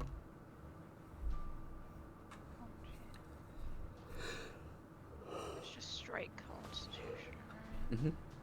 Nice. You've got the spell up. Finally, there's a nat 20 somewhere. Uh, I forgot I had bliss. I'm an idiot. I literally just blessed myself. you please make a dexterity saving throw again. You can add a d4 to this. I'm gonna edit anyway. Hell yeah. Whoa! Hell yes. 23 half to 12. And fire damage. That's the fucker that gets me.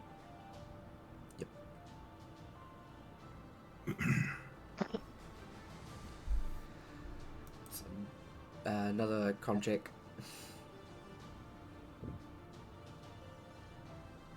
Hell yeah. Why is it that is working? Okay. Okay, sure. We will, you know what, let's heck it with my sickle. See if that does anything. Sure. It's a 21. That's nice. Cool. That's a 2. Love that. Yep. Yeah, I'm gonna down a healing potion as a bonus action. Okay. So that's 2d4. Oh my god. +2. How many ones is a list? I don't know, honestly. That's the end of it. I don't know, but I'm getting them all. Did one of you curse me? I feel like someone cursed me. It misses the attack. Please make a dex save. No! Tyler! Fuck's sake. Okay.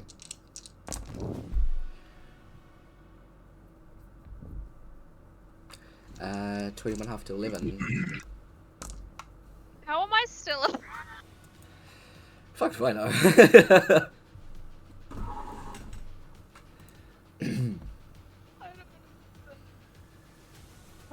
Okay. Okay. Con check, please. Oh god. Don't worry, you get another nat 20. You can add your con to this. Oh no, it only needs to be 10. Oh, sweet. Yeah. Cool. Okay, cool. In that case, we are casting Cure Wounds. Alright. 8. Okay, like that. That's good. And yeah, we're gonna use that last healing potion as a bonus action. Alright. And I must have some D4s around here somewhere. Do keep in mind how many you have, because you get them back when you wake up. I have 3. Cool. Where's my what's a D4? Look, there it is.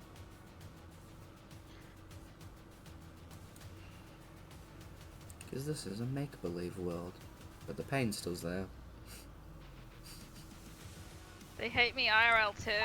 Oh no. I just rolled a 1. I mean, that's 2, so that's slightly better. So, well, that's 5.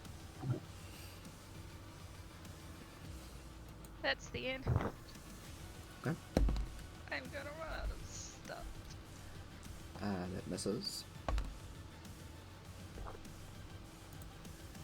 Say DX, please. For the love of God, do not say DX. Please make a con save.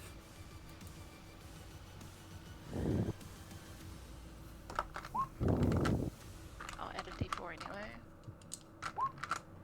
Woo!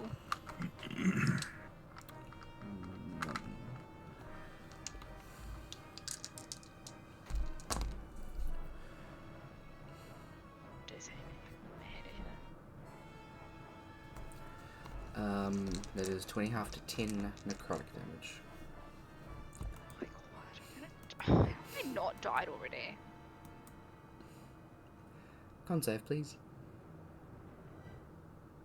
Another one? Yeah, you took damage. Do you mean a Oh, sorry, con check. My bad. kick? Well, bye bye, Bliss. This goes away. This is nice to know one, yeah. Okay.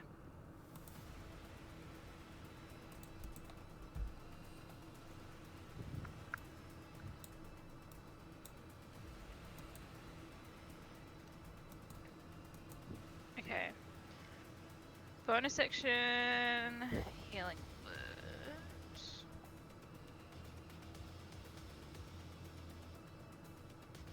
8, that's decent, we like that. Action. Let's see my spells. We're gonna go for it, and we are going to cast Guiding Bolt. Oh no, we're gonna. Yeah, no, fuck no. We're gonna do Word of Radiance. Yep, so you can only cast a cantrip anyway. Oh yeah, because I cast another spell, don't I? Yep. Word of Radiance. Oh, I need a check for that. One save. That failed. That's only a 13. Nice, takes 9 damage. End of my turn. Alright, it is so close to being dead. If I survive this, I'm gonna be so happy with myself. Unless you kill me here.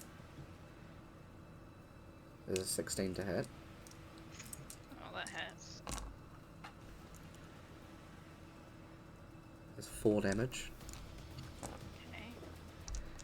And you want me to roll a 3 or a 6? What? I rolled a 3. Please make a strength save. Okay. Oh, are you rolling for these? Yeah. That makes so much sense. What did Did you want a strength save? Yep. Those are the two that don't do damage. You get pushed 15 feet away. That's fine. Exactly, that's why. It's your turn. Okay. Shield's gonna have a bash. Go for it. Nice. Thank you, Shield.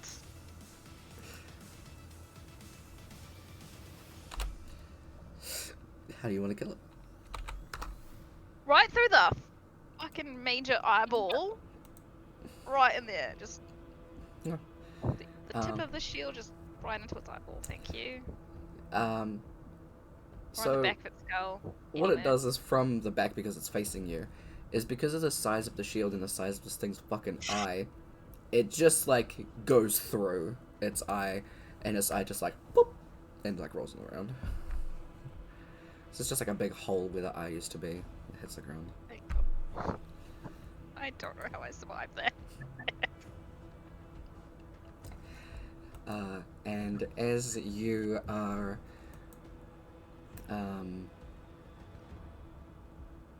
just like watching this eye roll towards your feet, you can again pick up the smell of the rain after it's freshly fallen in the forest, and you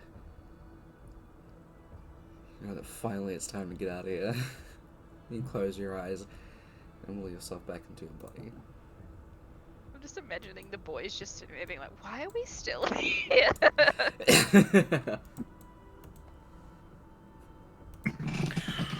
Brooke just stands up and is like dragging the sword along.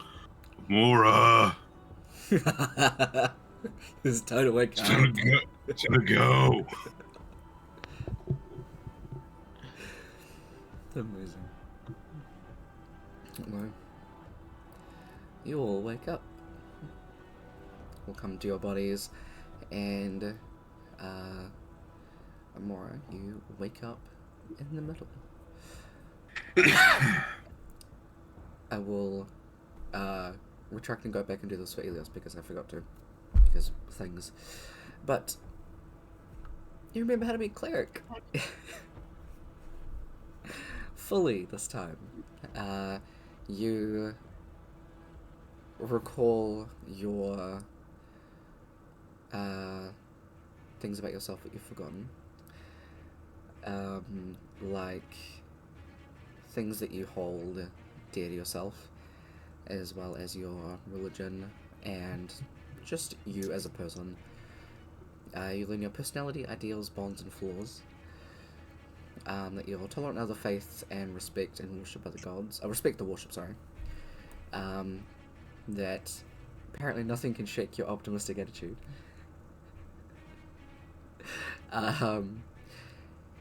Your ideal is charity. You always help those in need, no matter what the personal cost. Your bond is that everything that you do is for common people. And your flaw, What? for common people. Oh, common people, okay. And your flaw is that your piety? Sure, I don't know what that word means. Sometimes leads you to blindly trust in others that profess faith to your god. Yeah, that's like, you believe, like, how, like, religious you are. Pious.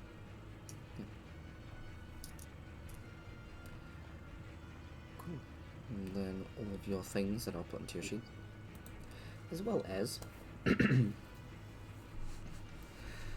memories come back to you.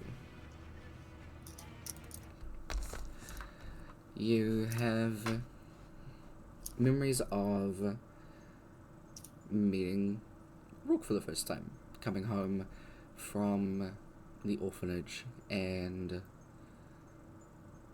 being welcomed into this family. You remember all of the times that you were running around and playing in the shrine with Rourke, running along the pews playing hide and seek and tag, and even Jaxus joining in. how sometimes you'd get into trouble for running around in the shrine and bumping into people. But how just everyone that came into the shrine and saw you guys playing just adored you all. Let's go.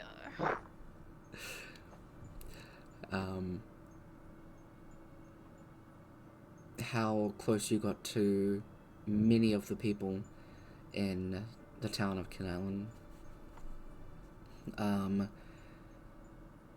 In your early teen years, after school, going and picking up some bread and going to some of the shelters and stuff like that, and spending whatever like pocket money that you had on going and like helping other people. One of the first times that you went to the orphanage in the town and met up with some of the kids and just played for hours. And even one of the conversations that you had to have with your parents, how they can't adopt everyone at the orphanage, that they're sorry, but you can still go and play with them. And just how giving your parents raised you to be. And you being a lot closer to... I keep doing this to you and I don't mean to. How you were a lot closer with your pa. And how they taught you a lot of stuff. You going around with them for different things for the shrine, and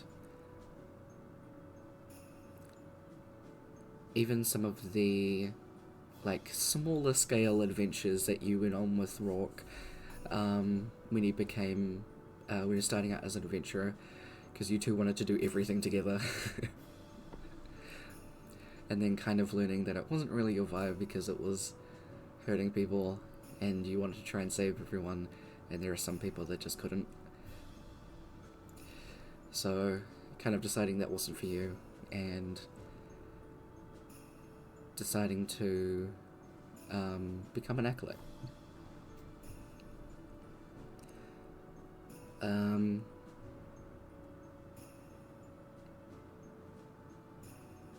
You remember meeting Randori and how close the two of you got. That you were pretty much like best friends and inseparable. You'd both go around to a lot of the places around Kinalan together, play with the kids at the orphanage, go and help out at the bakery or like some of the shelters for animals and things like that. You both kind of became like activists in the town for like not caging up animals and stuff like that, and for the respect of some of the monstrous races, because there are still people that were just being assholes and speciesist.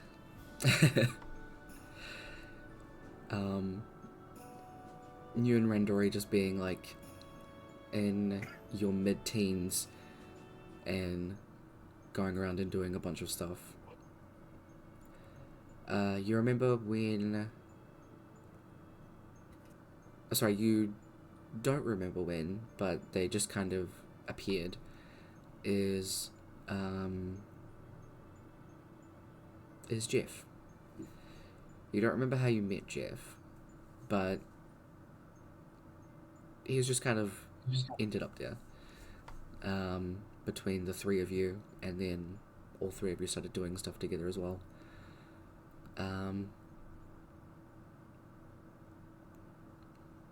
You do recall some of the memories after Randori, when she was just not there anymore. There was a fair bit of drinking.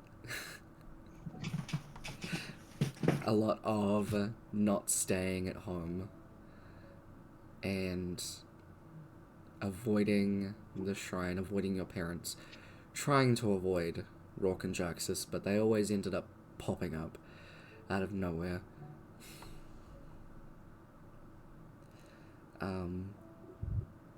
Even avoiding Jeff, who would still try and pop up every now and again to check in on you. Even you remember meeting Cliff and River, who were, as much as River is a kind of very staunch person, she's very good at hiding and tracking and things like that.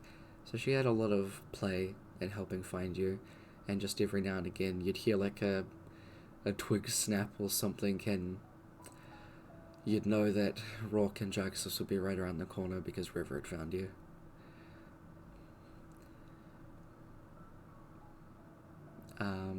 Even a talk that you'd had with River where she didn't go and grab anyone because you confronted her. That you just wanted to be alone. And instead of going and getting anybody, River agreed and just let you be for a little while, and then came back herself a little bit later and sat with you by the river, and the two of you having a conversation of just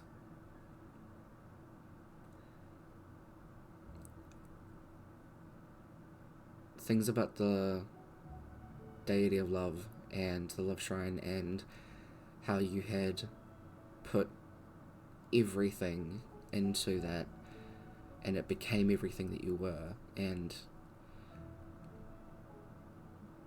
someone that you had poured so much love into not giving that back, and how was that fair for everything that you'd done. And River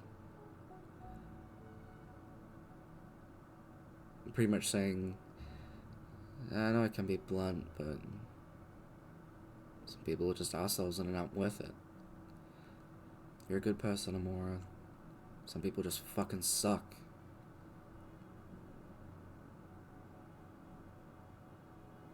Don't waste your time with them. You deserve better. You're just kind of having a moment there, the two of you. And after that, it kind of became less of River going to grab someone to check up on you, and she just walk up to you. Yeah. Need someone? And either she'd sit down with you, or she'd ask if you want your siblings. And how that helped you heal. And eventually being able to step foot back into the shrine after... well, willingly step back into the shrine, I should say, in about 2.5 years. You had avoided it, and you had either been carried in by Rourke to go into the house part, or you avoided it like the plague. In those 2.5 years of mostly just living out in the woods,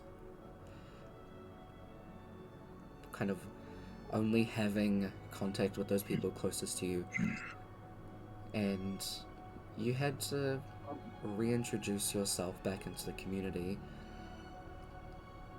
and that kind of interacting with lots of people and having that experience kind of changed how you, one, viewed people, as well as how you interacted with them, and made it a lot harder. So you kind of figure out how... yeah, it makes sense that I can't people very well, because I feel like I lost that.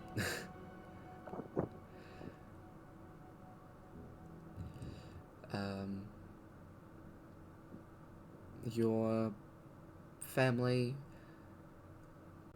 doing everything they could to be supportive, and one of the times when you were out and about the town, because you still saw Randori around, one of the times where, the very last time, at least, you remember, is seeing her getting on a boat. And how you, between the crowd, locked eyes with each other. And she just had a look of disgust as she turned away and got into the boat.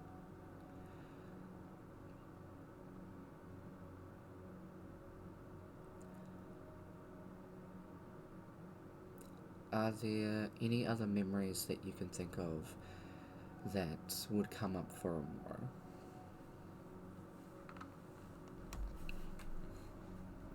No, not at the moment. Okay. Well, so you do definitely remember having a lot of pets. And you do remember losing one of them to a snake.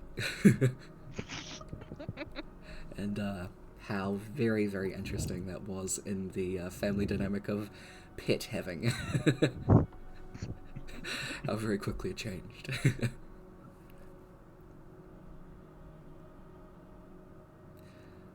But it was a slow, kind of...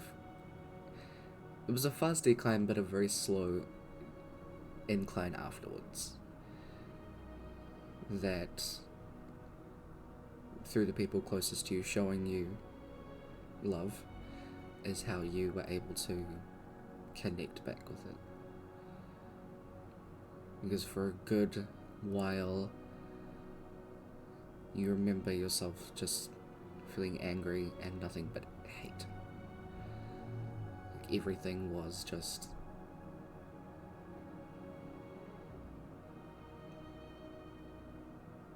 terrible.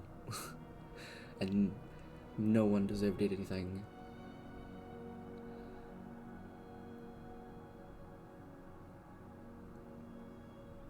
A lot of younger years spent in your room. You remember getting your first, like, proper, like, toy, and it was one of the soft toys that's still on your bed when you went home, and you remember that. Being able to come home to the shrine for the very first time, and actually having your own room as well, after being at the orphanage for a fair while. Stuff from the orphanage is a little bit blurry, because it was very, very young. You were brought into this family very young. Yeah. But you do just remember that, like, excitement of being picked by these two people.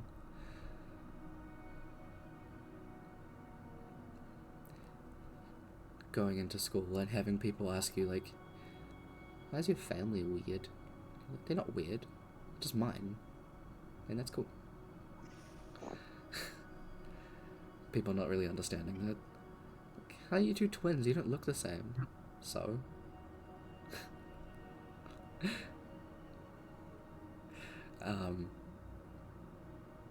And you and Rourke standing up for each other. And one of the times that Rourke stood up for you when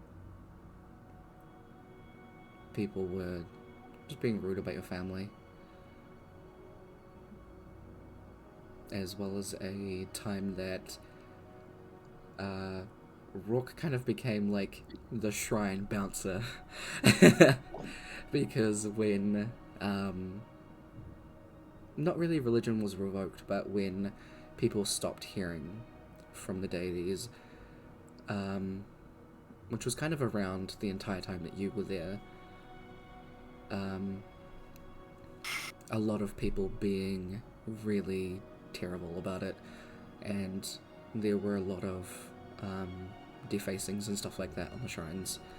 So Rourke, Cliff and River became the bouncers outside the love shrine and would scare off anyone that came too close or looking a bit shady, or people that were going to go and tag the shrine and stuff like that.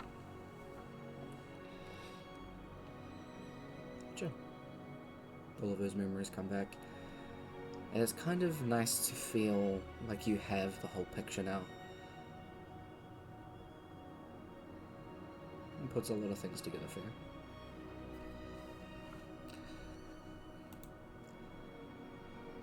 And because I forgot for Ilios, you also remember your background as well as your bonds, flaws, and ideals. That you're a very seclusive person, convinced that people are trying to steal your secrets.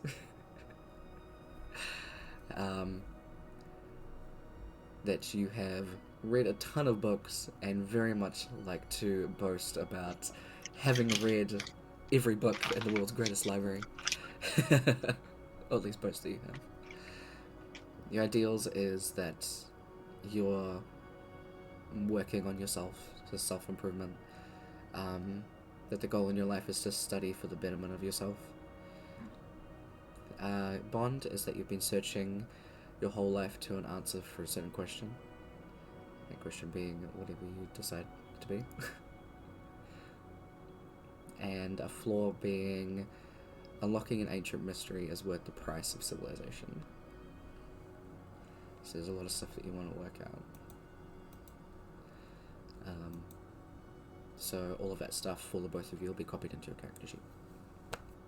And very good timing, it's 8 PM. So, I'm going to take a break, and when we come back, we'll wrap out and do Kappas. Good shit. See you guys in a little bit, and I had the combat thing up that entire time. My bad. Okay, catch you soon. Wait. Uh-huh. Wait. I just.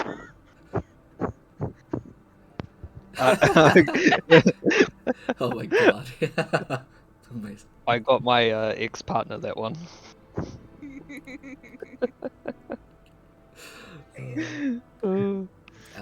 So we'll do half an hour break and come back at 8:30, yeah? Sounds good. Cool. Catch you soon. Yeah. Whoa. Okay, and we will be back in a little bit. I don't know why it's saying no track playing, there's definitely songs playing.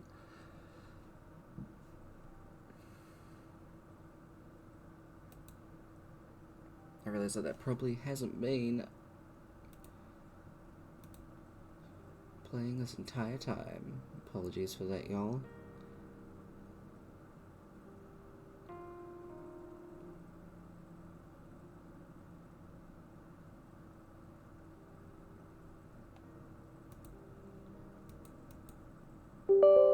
Oops. That's probably why it was asking me to do that thing. But anyway, we will be right back, and we'll jump into the last little sequence. So we'll... Oops, please stop. Switch out and chuck in some casual tavern music. So have good. We'll catch you in a sec.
Hi, welcome back. Apologies for not having the music stuff up for all of the stream. I forgot that I had to have the thing open and I forgot to update it. So it's been down for all of the stream. I'm trying to remember to have that up in future. But, without further ado, let's jump back in with everybody.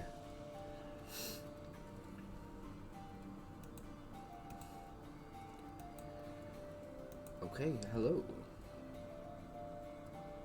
Oh, hello? Yes. Alright. Let's turn that off. Okay.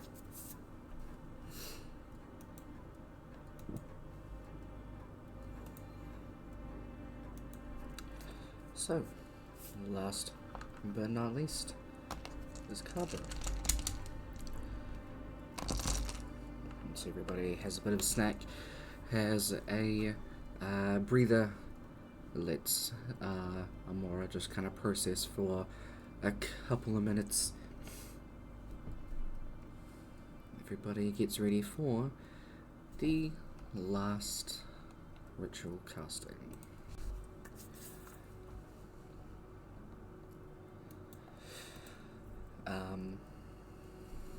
So everybody gets set up, and Kava lies in the middle. Kava, what is a smell that is comforting to him? Freshly cut sawdust. Absolutely.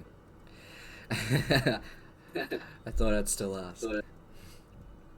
As light casts the sleeping spell on you, you can imagine yourself back in a little workshop, just kind of nondescript at the moment that you're imagining, but working away on things, and just that freshly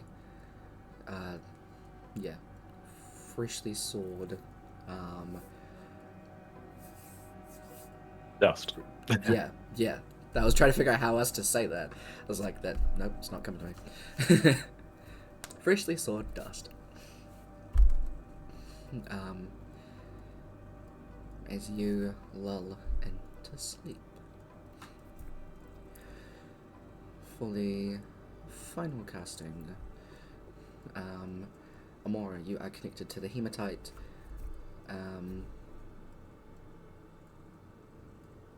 Elios to the amethyst, and Brooke to the obsidian. As you each feel your minds drift into unconsciousness, you find yourself in the dark, foggy area. In this space, much thicker.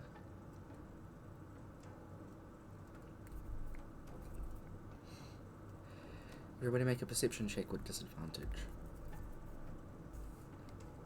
as it is very heavily obscured in here. I think I remember how to use this. Roll bot.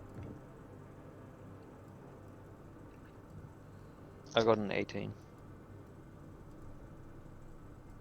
Okay, what's my perception score? Give me a second.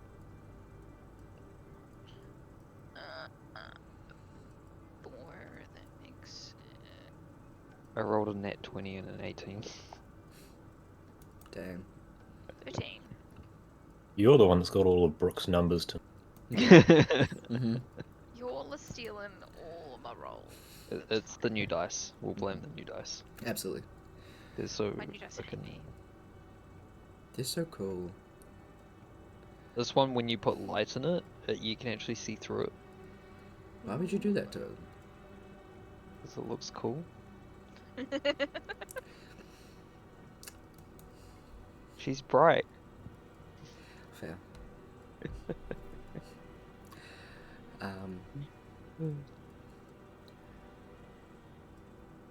So having a look around, Rook and Amora, it's hard to see in here. It's a lot. And it's only very barely, Elios, that you do see the archway. A very dark, like mahogany, brownish red. So it does almost like blend in this darkness, but as well as being heavily obscured. I'm gonna do exactly what I said I was gonna do. I'm gonna grab a Mora, throw her over my shoulder, and drag Rourke through the archway. Okay. You march your way inside. Well, I can't throw Rourke over my shoulder, so I'm grabbing his shoulder and Try. fucking dragging him with me. Try. You can certainly try. Damn it. I don't think it would work very well. Oh, it was the stream. I don't know how much bigger Rourke is compared to Elios. She's so much in shock that you just did that, she doesn't know how to respond. That's the plan. If it stays idle for too long, it just closes, which is really annoying because it's gonna stay idle. Okay. How physically big is Raw compared to Aeolus? Elios is 6'4", 220 pounds. Actually not sure how tall He's Rourke not a is. small boy.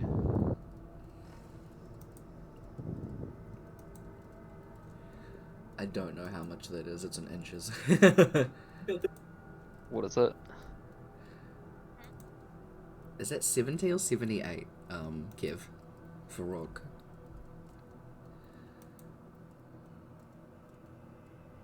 You're You're muted. muted.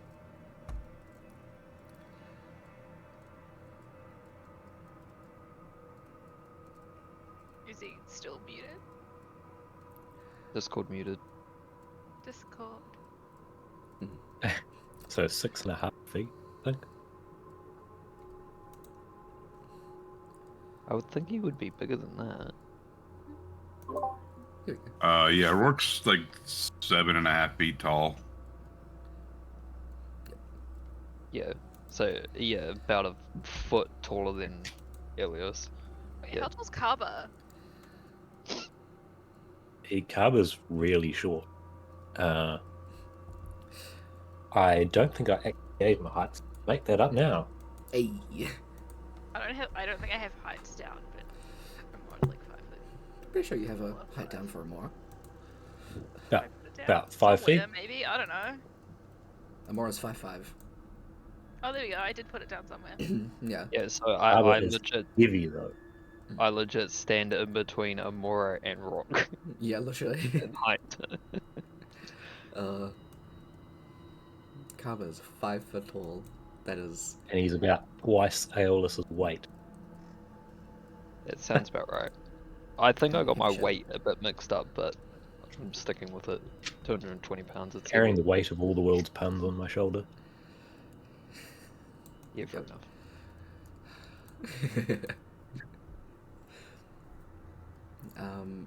As you enter this space, the fog is heavier in here. And kind of like wandering your way towards the mirrors, a lot of these are thickly covered. As I enter, I'm just gonna drop Amora and just let Rourke go and just start walking towards a mirror. Yeah? Like, just determined as hell. Okay. The very first one that you walk up to, Elios, is already cracked. Oh no.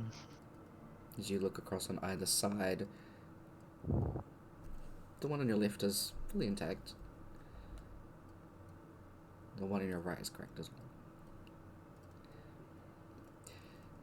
As each of you go up to different mirrors,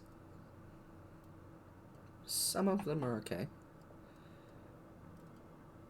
most of them are already cracked.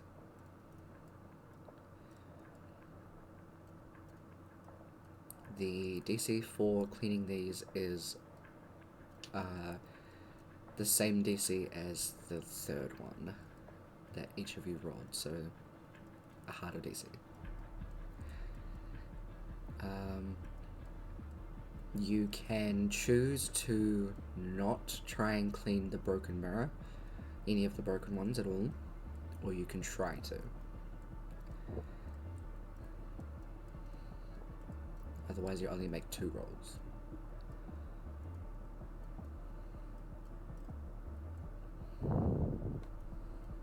Oh, I need to lick a mirror. Okay. I was waiting for that. If you failed that, Carver's disappointment would be so immeasurable at the end of this. Yeah. You'd need to come back and break that mirror. Yeah, get back in my mind Choose and a lick mirror something. that's like not shattered, and gently lick it. After she's recovered from being dropped from Elios' shoulder. Yeah, she probably fell on her ass, not gonna lie. In that case, first of all, make a con save.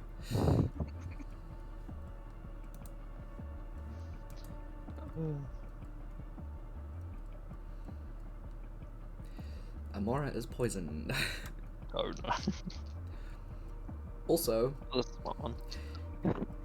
God damn it, fucking Discord, stop being an asshole. It's your rolls that really should have been someone else doing. Now it's not even there. Sorry, one second. Don't worry, I just realized that in Discord I rolled a 1 as well, so Nice. everything hates me. Everything hates me, so... Here we go. Sorry, I had to close and open Spotify. Okay, so you're poisoned, and this tastes like an old person smells. Oh no my wonder I god. got poisoned. Yep. She's gonna make like a retching sound. Elios is gonna turn around and be like, "Did that taste good, Amora?" She's gonna look at him and go like, Oh, Mmm, tasty. no. You don't look so good today. Rourke's just gonna sigh and like, he'll be disappointed if I don't. you don't want to disappoint Grandpa. Please make a con save.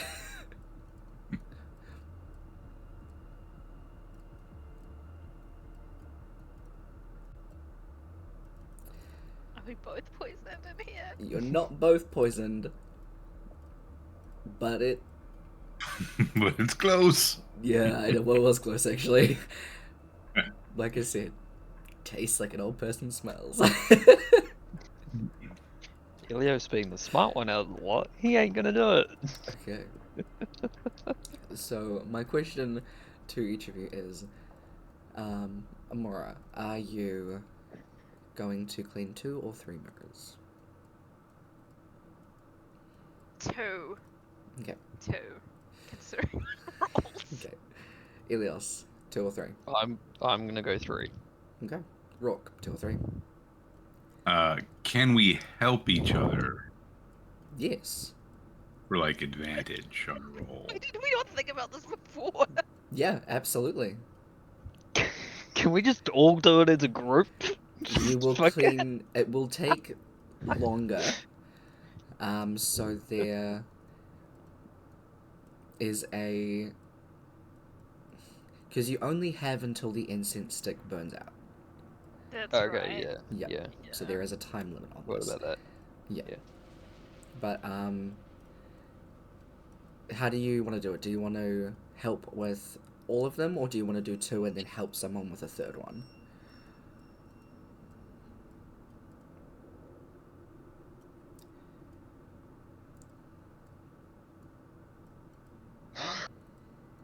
I'll just help like both of them. Like help one, then help the other. Okay, alright. And then if there's time, yeah, help on the third. Okay. Alright, so I'll say Amora, you can make 1 with advantage, and Elios make 2 with advantage. Yeah. So if you want to do advantage with the harder one, Z, just let me know. So you know what the outcomes for each one is. Yep. That... Alright. I rolled 3 18s. God dang. Fuck you. Fuck you. Okay. Oh god. Cheap. Off to a good start. Oh. So one of the 18s you can re-roll if you roll it higher if you want. Oh, I mean, I'll give it a go. Why not?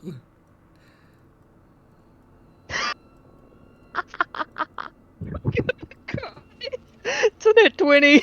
Fucking hell. Fucking cry. Meanwhile, Amora did not roll above a 10.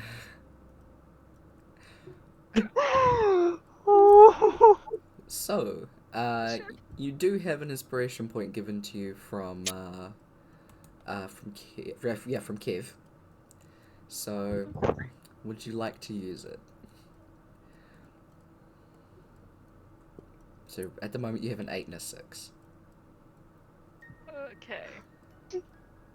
Let's bring all the fucking six.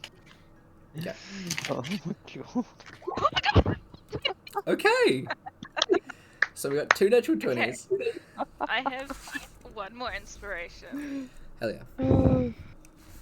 We're gonna try it on the 8.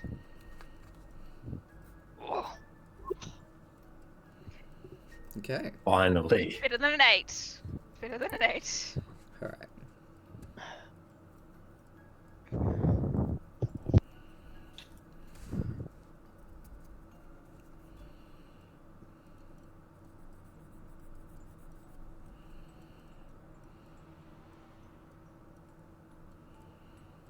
Okay, so Amora, you do leave quite a few of the mirrors that are already cracked. So there are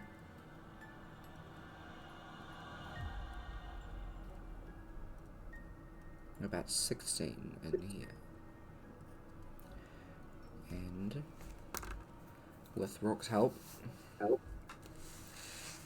you manage to clean all of them without breaking any. Yes.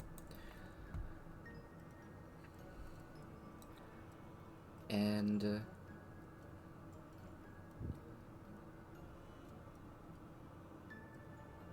in this room,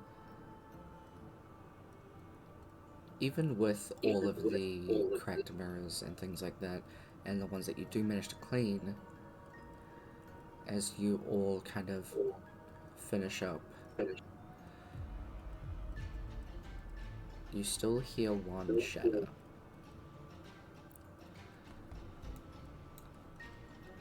As something rounds a corner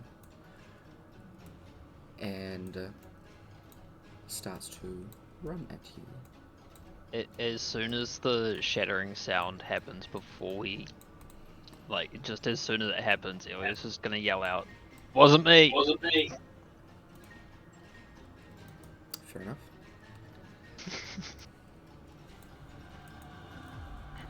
Alright.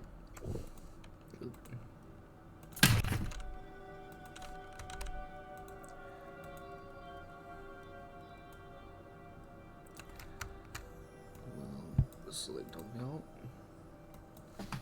Chuck you on a layer. As these The fuck is that? creatures start to run towards you. Oh, You know what they are, don't you? I do. You have fought these before, Brooke. They were in the tree.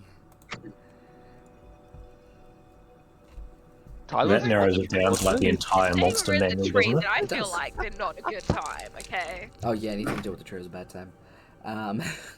In that case. I got to talk to one. Yes, I did. Yeah. I forgot about that. Alright, everybody roll. I should have. Been so long since we played that campaign. Oh, Okay. I'm excited to come See back to how it when we can. fucked up. Yeah, hopefully my days get better. It's all good. Life happens, dude. I'm just gonna roll that on my I character hope sheet. this isn't like telling me how this combat's gonna go. I think it might. For all of you. I'm definitely not rolling on roll 20 anymore. Need everybody to make a. Sorry, everyone but Kappa. He's not here at the moment. Call back later. Make a con save. Oh, I'm not. It's in Kappa's mind. It's just like a phone beeping line. Your elevator music is way better than anyone else. Constitution save, that's a plus Good. 4 for me. Glad to A hear that. dirty 20. Nice. Okay. So, everybody is okay. But as these things run up to you, they stanky. They're terrible. Like, Inky. as they like run up to you and like roar at your face, it's just like, ugh, you dry heave again, Amora.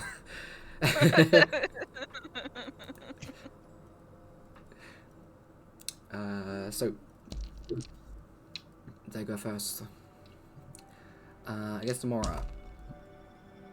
It's a 7 and a natural 1 that misses against Rock.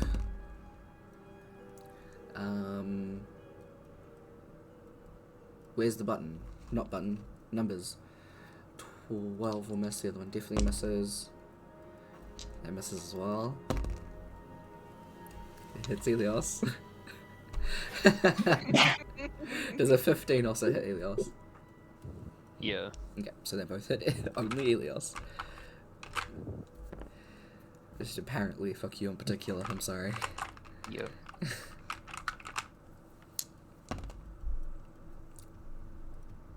You take 12 points of slashing damage.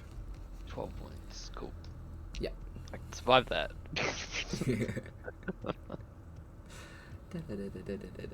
Awesome. Rock, you're up. Bonus action rage. Absolutely. Reckless attack twice at the one above me. Nice, so it is. They both hit. Nice damage, hell yeah. 40. That guy's already looking fucked up. Is that your turn? I will also just roar back in his face. Hell yeah. The very poignant difference being you have hopefully at least brushed your teeth once in your life. This thing has not. Yep. Elios, you're up. Okay. I'm going to... yeah, I'll shocking grasp the one in front of me. Alright. That is a dirty 20. Yeah. 2d8. I should really just sit these out. It's a 10 damage. By the way, the one that rolled a natural 1 against Amora, as it goes to swing at you, Amora, its clawed hand misses you completely and goes straight into the mirror.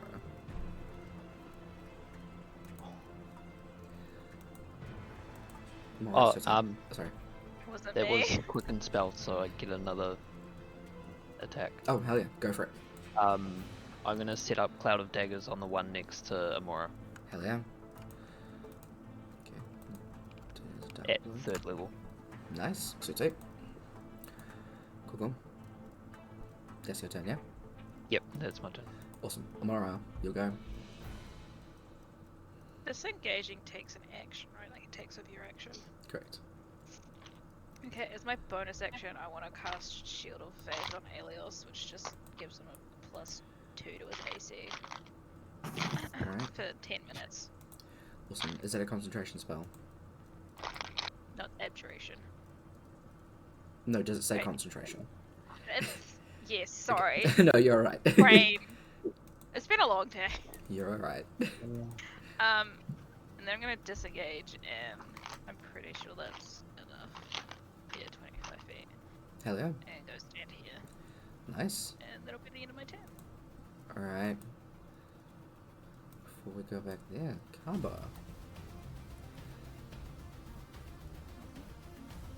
As you are in this space,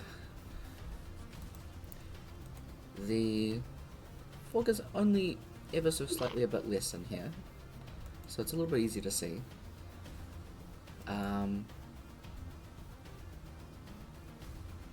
But it feels... the fog feels heavy in here, is the difference. It's very weird. And as you're kind of roaming around expecting to bump into something, is when you do exactly that. You turn around and come face to face with this thing. A massive maw and a bunch of tendrils that are just above its head. Please roll for initiative.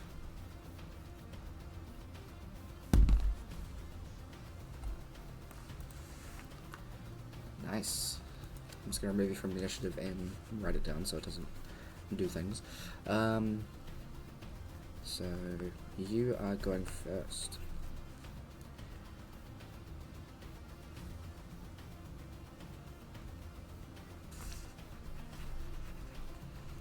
Let's change that.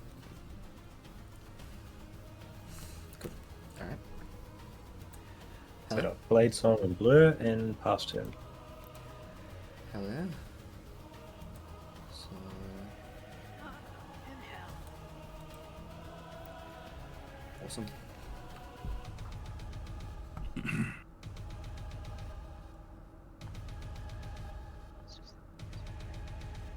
Fully expecting this to be a monster designed to like do armor penetration of like 30 or something. Time to Maybe. die.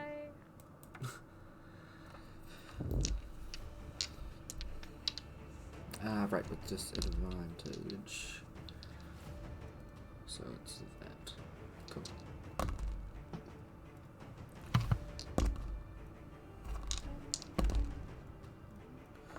None of those hit.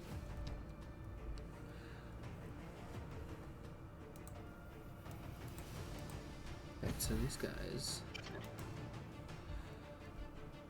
Top of the round. Cloud of Daggers goes off.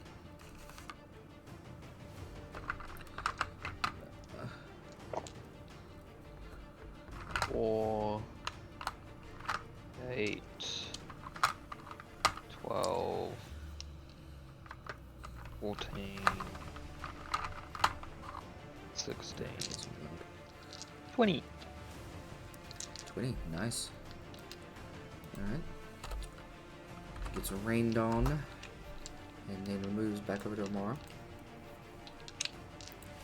So, against Rourke, 2 of them have advantage. That hits. That hits. That misses. That's 2 19s, so that hits.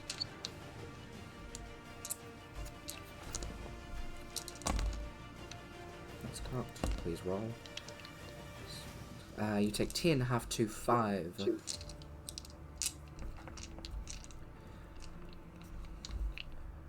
Against Ilios. 16 and 12. The 12 misses, 16 hits. Alright. Take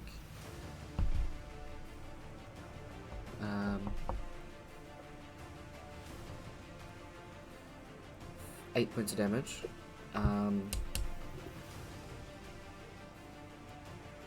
Rourke. I forgot to add modifiers again. Just take off 4 more damage, sorry. And against a Mora with advantage. Miss. And 16. It's That is 6 points of damage to Mora. Well, Kyoga. I will attack the top one again, Hell yeah. recklessly. Definitely hits and is enough to kill it. Alright. Then I will attack the one straight in front of me. Hell yeah. Definitely hits. Nice. It's 15. Actually, I should look at that thing. Yeah, I thought so. That's fine. I just had to check. Cool. There you go. And then I just want to circle around Alright. so that I'm there. Absolutely. Elias.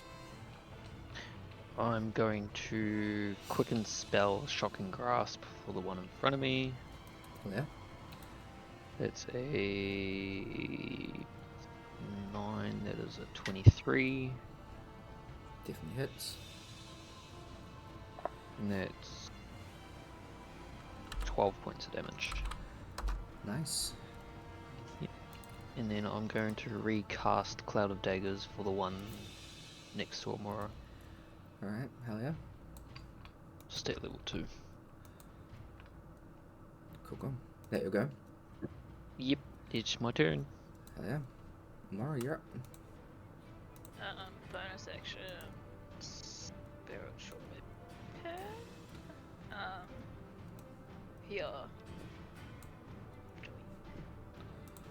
Cute. Will you please go on? Is it actually... It's not showing up. There you go. There it is. It was just being And made. it's gonna hit this one. Okay. 15. That hits. 11. Hell yes. And then we're gonna cast Word of Radiance on all 3 of them. You can choose who to cast it on, yeah? Yeah, each creature of your choice that you can see within range, and the range is like 5 feet, so they're all. Awesome. Definitely. Just had to check that. Cool. Let's go con saves, yeah? Is it con saves? Yes. Cool. And one more. What is your cons? 15. They all succeed. I don't think they take anything then. No, it's cantrip.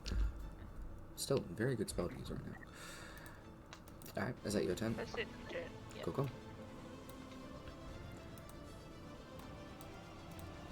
Back to Kava.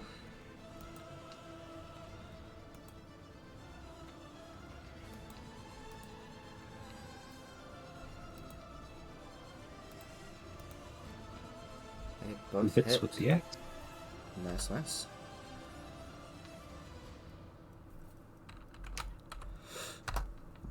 Hell yeah. Turn. Okay. I need oh, sorry. Throwing dice around. There you go. Miss, and a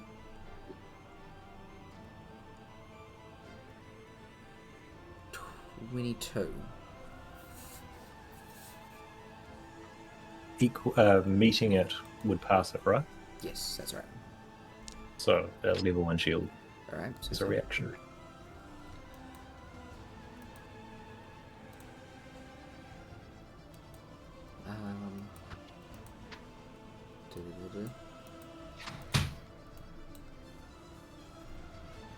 There you go. Cloud of Daggers goes off.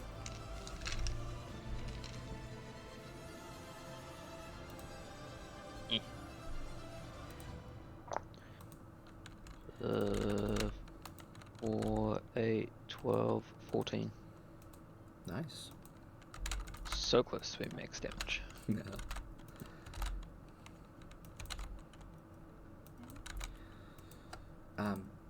Sorry. What was the number again? 14. 14. Thank you. Immediately forgot because I'm doing something. Still standing.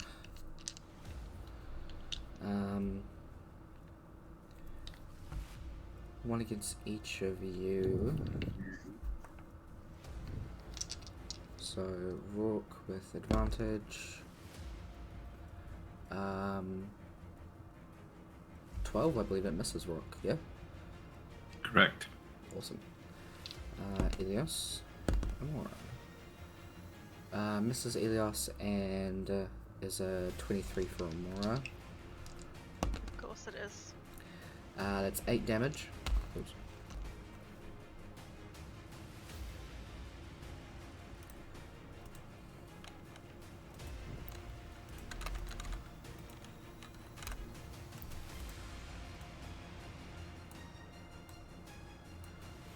As another shattering sound echoes, as 3 more rush up to Rourke's side. They can't do anything now. You go, Rourke.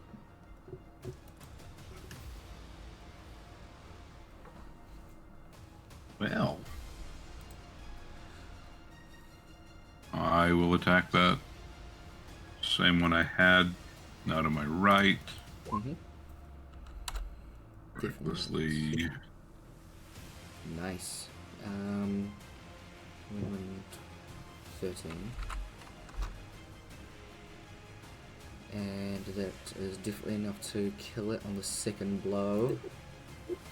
And even doing so, cleaving your weapon through and hitting the one above you as well. For... Sweet. It's got like 15 damage. Because it's a big swing. It's a big fucking sword. Hell yeah. Good shit. In you go. Yes. Elios. I'm going to shocking grasp the one in front of me. Alright. It's a 22. Yep. For 16 damage. Nice. Still standing but barely. And as my end of my turn, I'm going to move down here. Okay. You get attack of opportunity. Does a 15 hit you? Yes. With the +2 to AC from Amora. Oh, meets it. You take 7 points of damage. Amora, you're up. Okay, bonus action. We are casting healing word Yeah. on Helios. It's Okay.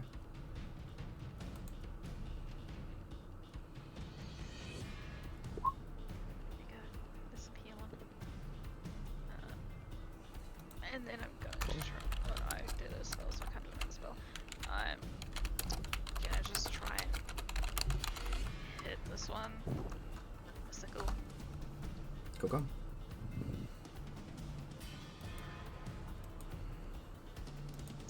It does miss, unfortunately. Yeah, I thought it might. That's the end of his turn. Okay. Look over here. Go for a cover.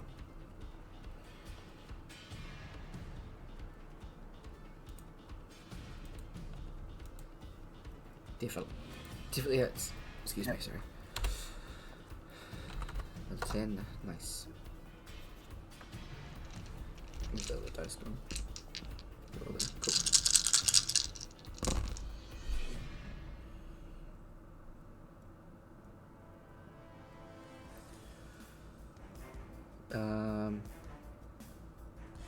21, 19, and 24. Use a shield to get past the 24. Okay. So none of them hit. Cool. Sorry? None of them hit. Nope. Hell yeah.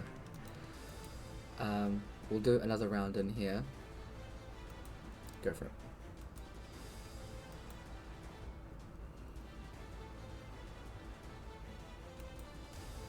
You keeping the 9. Yep. That's its attack. 9 damage.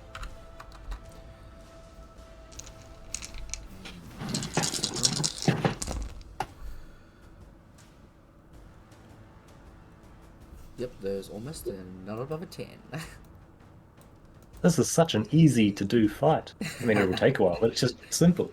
I love how you say that, but then I'm going to start throwing harder things at you and it's going to swamp everybody else and you'll be the only one standing. Yep. At the moment, I don't Don't really have a way to get them back Don't up either. antagonize them. Just don't say anything Ever again. about combat. Just don't say anything. Carver's the only one that actively doesn't want combat either. That's absolutely true as True. well. Yeah. Cloud of Daggers goes off. Oh, yeah. Yep. Is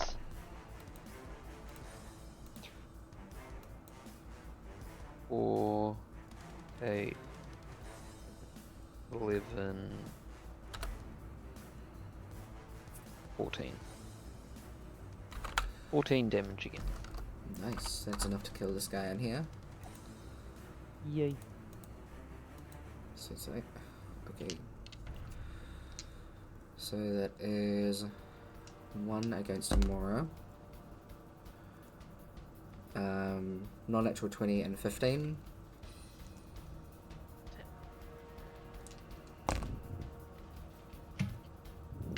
That is 13 damage.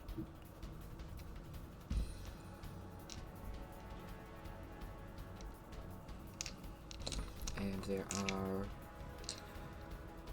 6 attacks coming Rook's way. So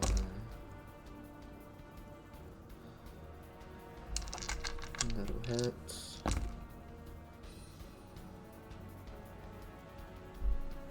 "14 misses Rook, yeah?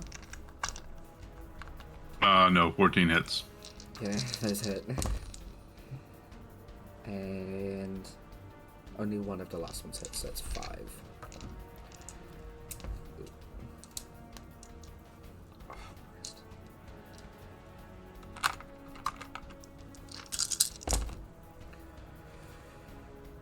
Oops, ignore that. I pressed something.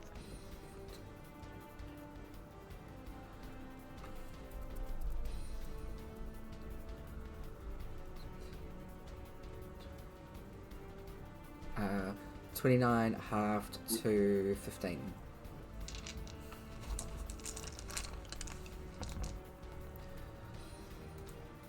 That is. There you go. Rock, you're up.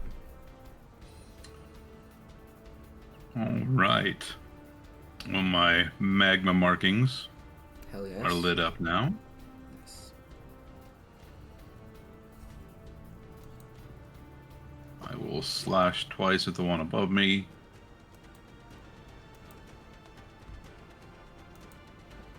Uh, 14 just misses, but the 19 hits. All right. 17, 22. Nice. That one is barely standing above you. Let you go. Yep. Ilios. Yep. I'm going to quicken spell to move the Cloud of Daggers over to here. Sweet. And then I'm going to cast Firebolt on the one next to Rock. That one, cool. 6, 8. A 19. Hell yes, that hits. Just gotta find my D10s. That is 17. Good shit. Alright. And that's my turn. Go. Amora.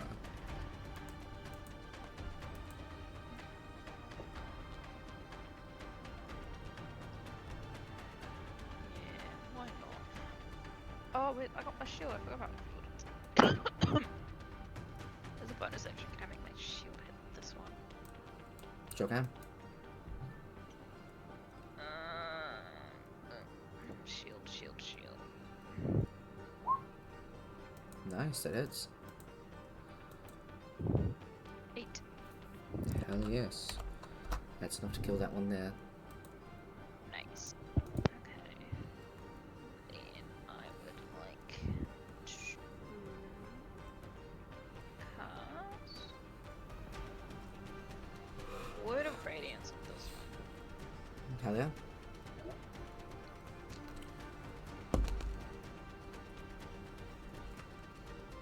There's a 16 to save. Ah, shit.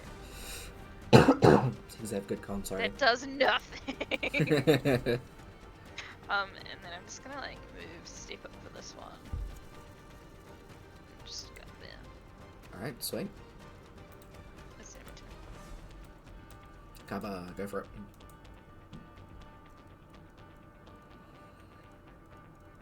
Nice, good shit. Both hit. 8 and 12. 20 damage. Oops.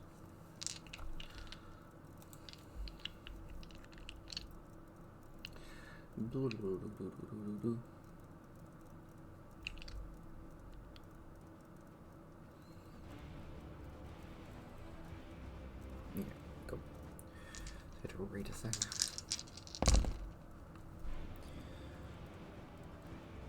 That's a 2. Nope. That's a 9. Nope. What are you? You're an 11 or a full 10. You're a full 10. Nope. Go again.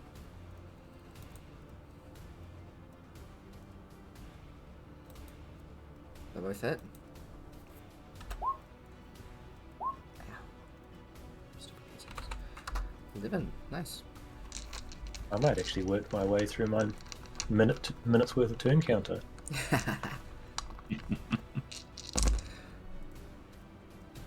Nope, definitely not.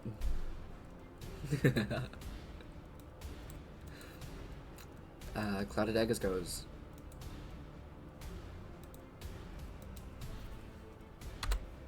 That one.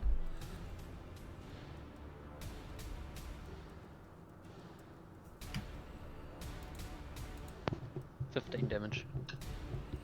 Nice.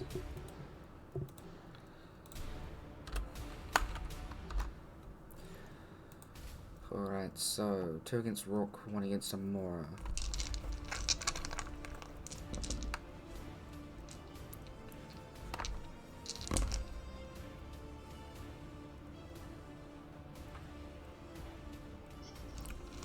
One hit. 2 hits. So it's 3 total. 18 half to 9. And Amora.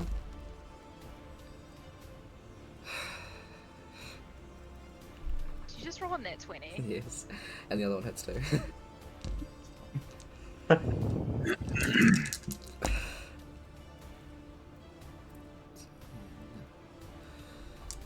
19 damage. She's down. Alright. I'll use my reaction for Spirit Shields. Hell yeah, go for it. So it And becomes you 10. can ignore 8. Hell yeah. So I take how many? 11. Yeah. 19, yeah. Got to 18. Was that both of them or just one? That's overall. That was both of them? Okay. That is their go. Rock, you're up.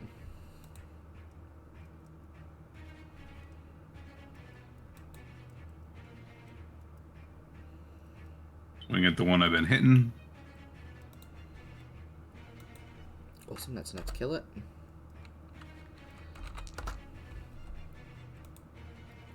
Then I will swing at the one that just hit Amora.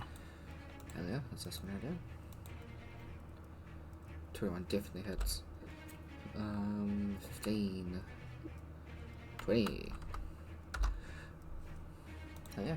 Amora, I need you to make a constitution check for the shield. Before I forget. You're all good? Why is it I know, that this right? is the only thing I am rolling net 20s on? It's hilarious, I'm so sorry.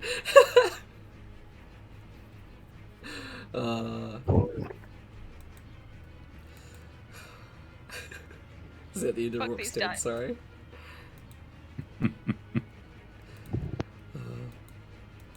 Anything else? You're up. Fucking yeah. Alright. I will firebolt the one that we're all attacking Hell yeah.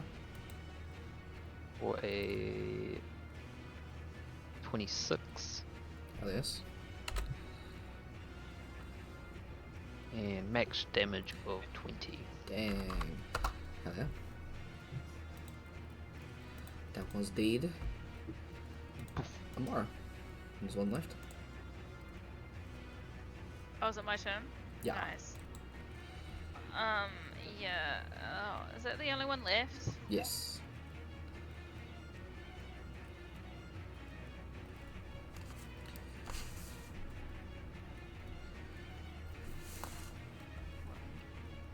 You know what? We're gonna try it. I don't think it's gonna work. I'm gonna cast Word of Radiance on the literally last one there. Alright. That is a 10. This is gonna do something? You've been hitting things. Not really. Roll your damage. Nice.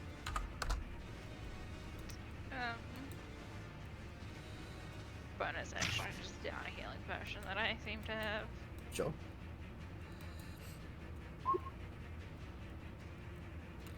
Plus Why do 2. you hate me? Wait, what was the healing potion? +4, +2, +2. Plus 2, yeah. Why do they hate me? Whew. This is rough, buddy. That is the end of her turn. Alright. Kava, go for it. This thing's looking bloodied. Nice.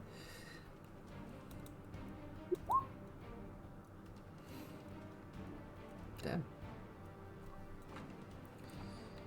14. Don't change its health to 14. There we go.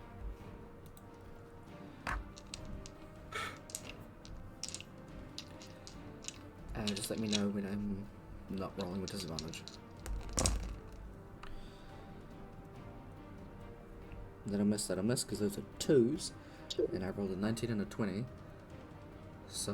Both of which miss anyway. 22 base armor class at the moment. Oh, no, on the dice I have to do math first. Oh. So 19 plus things is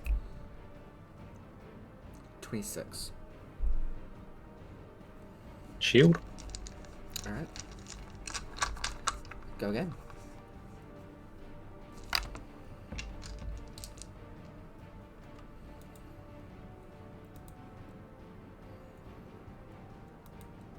Uh, 17 hits, 12 misses. Doing well on the hitting front today. Hell yeah. That's a 2. That's a 2. And nope. Back to you guys. Cloud of Daggers goes. It is 3, 6, 9, 13. Nice. It's gonna attack Rock. Excuse me. Oh, roll these ones. Those will hit.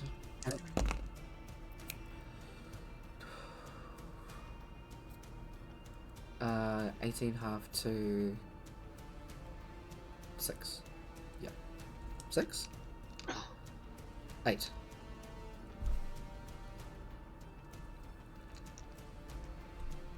Halving 18, 9. Thank you. My god, math. Basic math, the downfall of everyone. Hey, look, I've been doing a lot of it. I've gotten okay at it, but sometimes it eludes me. It's only when it becomes basic math. Absolutely. Pull out a calculator to do like 2 plus 1. I'll use my head. Hey, Rock, you're up.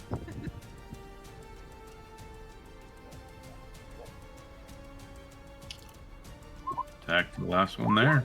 And get your revenge. That is definitely enough. Dang, nice. Hell yeah, you lob this thing's head off. Give me a d20 roll.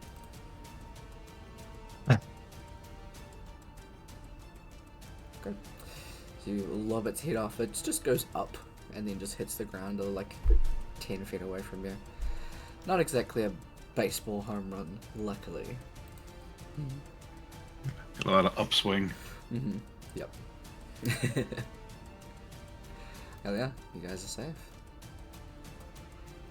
Cowboy, go for it.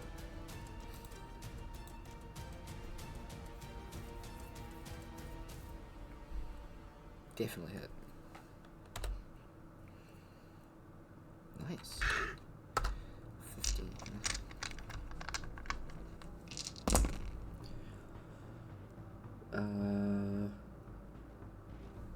No. Go again.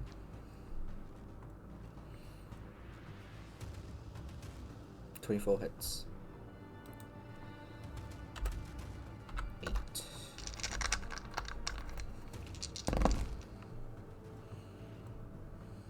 No. Go again. Ian?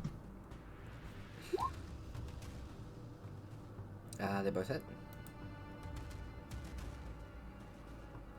Nice, it was on 10 health at the end. So just as the wind runs out, you feel your... Yeah. That was the last minute.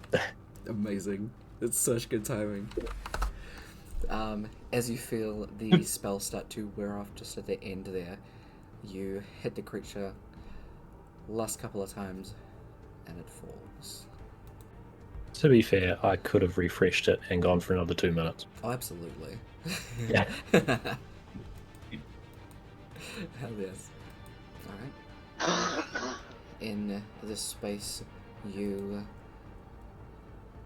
let your mind drift back to a serene workshop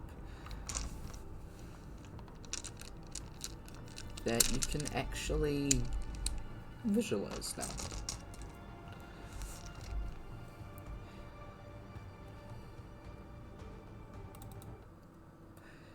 As you find yourself coming back to the smell of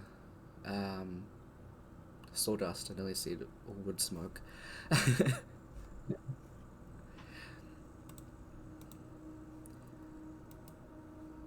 You open your eyes and find these memories coming back to you. But not as many as you hoped. Or at least thought there would be. Whereas everyone kind of sat there for the, hour and a little bit break that you had, as soon as everyone wakes up, you may be sitting there just, thinking for, 10-15 minutes before you're like, okay, I feel like I've got a grasp of everything, sure.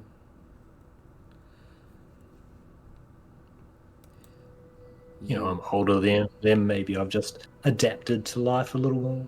Yeah. As you remember things about yourself, you had at least kind of put together that you're definitely a guild artisan. That is your field of choice, your background. as your personality, ideals, blondes, and flaws come back to. These will all be copied back into your sheets again. But you believe that anything worth doing is worth doing right. Can't help it, you're a perfectionist. And people who lack your commitment to hard work and fair play don't really deserve your kindness. Your ideal is community. It's a duty of all civilized people to strengthen the bond of communities and secure civilization. Security of civilization, sorry. A bond that you hold is your workshop, where you learn all of your trade, is the most important place in the world too. And a flaw that you have is that people are, or that you're quick to think that people are trying to cheat you. Probably been around for a fair while has you pretty adapted to the world, and people that have kind of people that you've come across that have just not been worth the time. But a large group of people, especially ones that you can recall from your community, which is still a very small place, is definitely one that you hold dear. And it's very weird in a way, because as you can picture this place that you've lived in, you can picture your workshop, your workspace, you've been there for a long time. The people that are in there, a lot of them are faceless. They're definitely poignant people because they seem to be reoccurring. But they're just kind of featureless. You can recall your workshop, Evanard's Carpentry, a very dear place to you.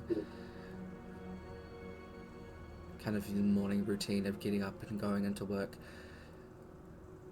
And it kind of clicks into place, like, that's where you've seen the forge and I believe it was nature. I forget what the other one was.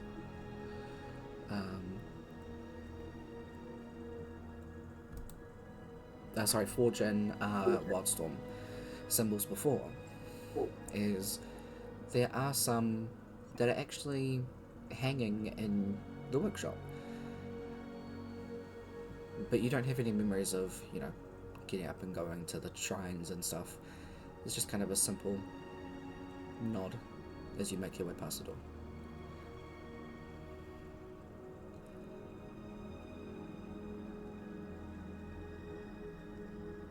There are many gaps. And part of you kind of wonders if they just kind of went in there swinging around and just broke a bunch. Because it's not really coming back. Perhaps I should have been a little nicer to them. The thought passes your mind. Nah. And in the next second. And even on that kind of like a just very brief train of thought that passes you, you remember a younger girl. It kind of looks like Amora. But just very young. Who'd like run by the shop every now and again and just like give you a drawing that she did. So it always kind of seems like you've had a very close connection with the people in this community. And even though like you can see yourself with these group of people, even sitting at a table with people that feel so familiar, but they're all featureless. You're sitting at a table of featureless people.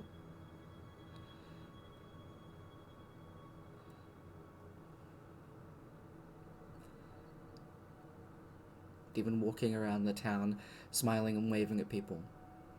The same. Featureless.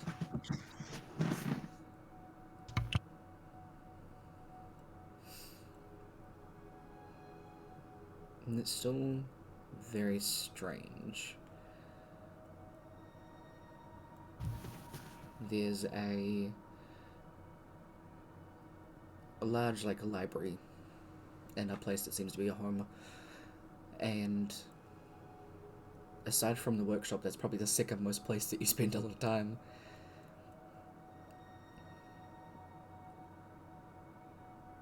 And even the brief moment where a memory of you looking across the books, you recognize the symbols on the books more than you recognize the people in your life.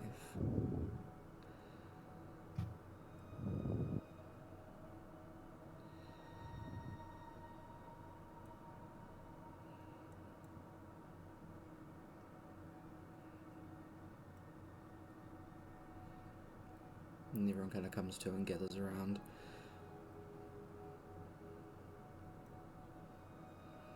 Is there any memory that you can think for Kaba that would come up at this moment? Anyone in particular that you feel?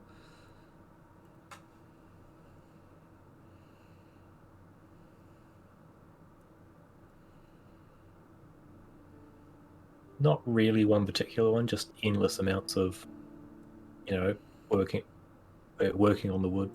Yeah. With an axe. Yeah, absolutely. Different pieces of wood, different things around them. But it's always working on some wood. Yeah, absolutely.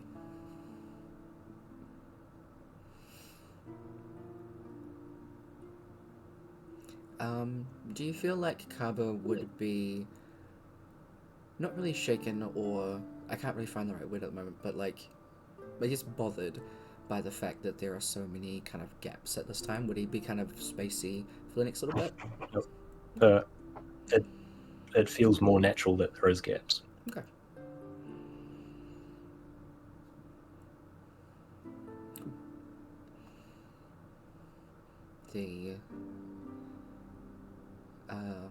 Once everybody's waken up, the last of the incense just kind of burns to its end. Everybody's out, and you start putting together the office again. And then from here, all of you are kind of left to have the rest of the evening to yourselves. The sun is setting at this moment, with some of you more to ponder, more questions. You'll go and get some dinner back at the same tavern.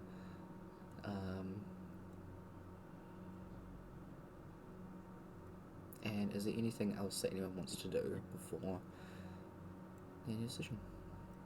I need to tell Kaba that he tastes like old people smell. Absolutely.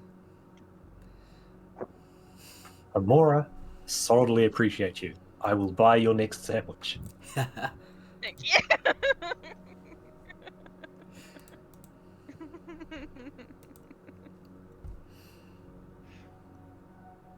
Hello? Anything else for anybody? Maybe just to explain to Kaba that his I was trying to say memories and fragile. Magile. His memories were like extremely fragile, and we didn't want to accidentally break any more, so we may have missed some on purpose. Abel squinted you a little bit. On purpose, eh? I cleaned as many as I could, thank you. Now I don't... She tells me she missed them on purpose because she thought they were fragile, and you tell me you go and touch every single one you possibly could? How am I to take? One of you's not doing the job, and the other one is making sure he does all the damage he can. I am just the best cleaner of memories, alright? I hope both of them. See, Rourke, I can appreciate right there. Simple answer, simple go at it. I did most of the work, thank you. What work would this be? Dropping people on their asses. Oh yeah, I threw a Mora over my shoulder, ran her through the arch and dropped her on her ass. Other than that, I cleaned your memories for you. That's entertaining. I'll let you go with that one. You're sad that you missed it, aren't you? Very. If only I could remember it. Ah, wait a minute. Someone must have broken that. Technically, one of the monsters broke one. Excuses? No, like literally it did. I don't remember was monsters breaking attacking any mirrors in any of your other head. I mean, maybe you were just lucky. I'm a little clumsy You? sometimes. And the monster was near me. I think I infected it with my clumsiness. That makes sense. I suppose that makes up for all the ones I accidentally broke in your guys' heads. Again, Yes, we're that even makes then. sense. That makes a lot of sense.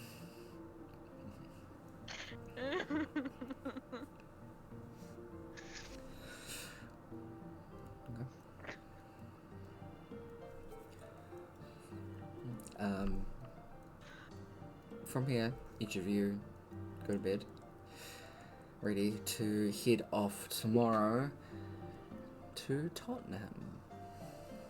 Ugh.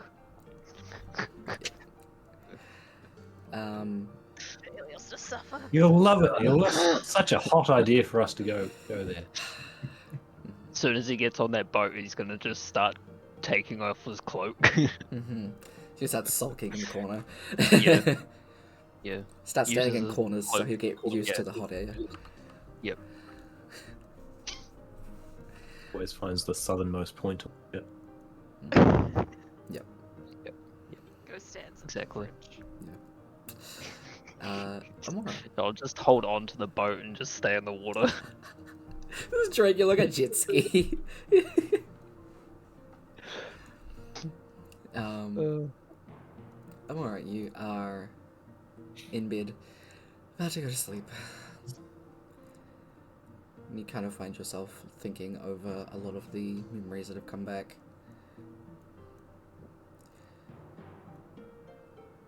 And there is a picking at the window. And you see the same little blue-eyed sparrow. And now that you see it again, you can actually remember other times that you've seen it.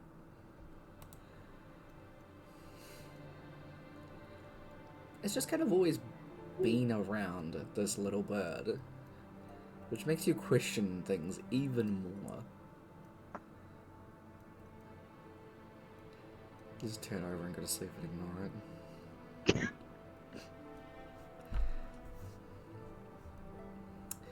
it. Elios?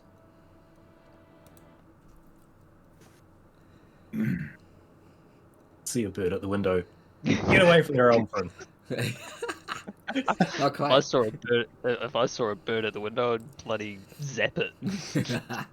Die! Get the fuck away from me.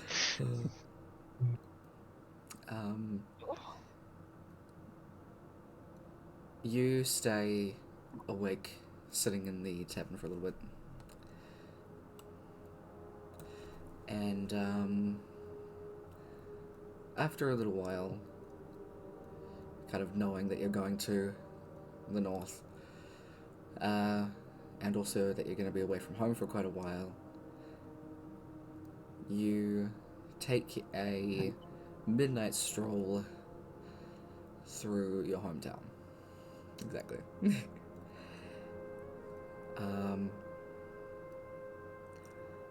And taking a slow, casual pace, because why the hell not?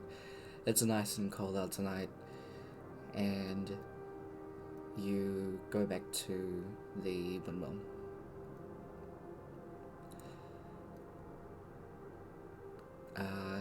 Gone inside and sitting down. Almfrin comes downstairs, flies down, lands on the table in front of you. Oh, rough day. Very.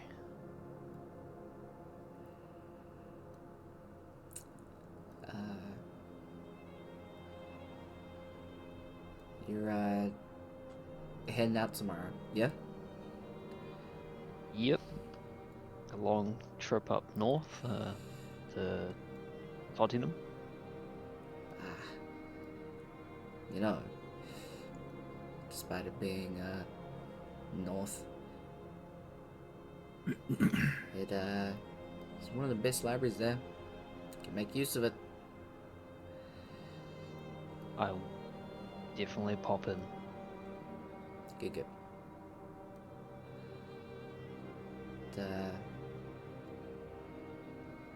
I'll keep a feather out for the letters. They'll be not too common for the next little bit, but yeah. Thank you, Alvin. You're a good friend. Of course. I mean, what are friends for?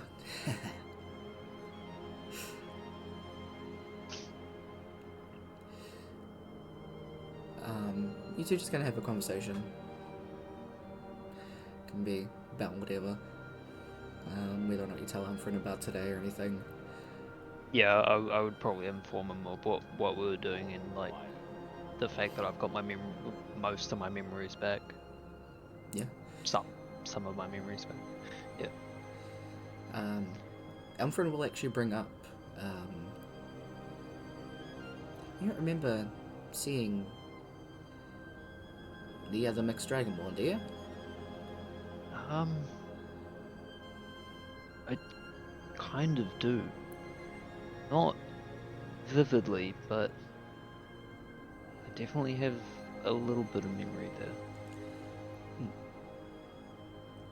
Okay.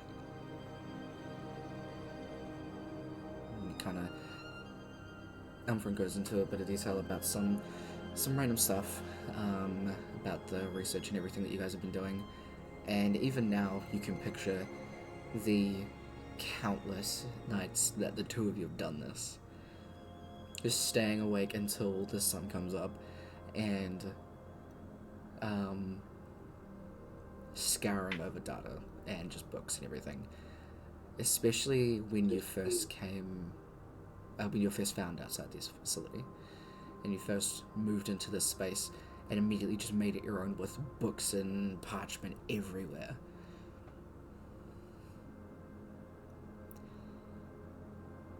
And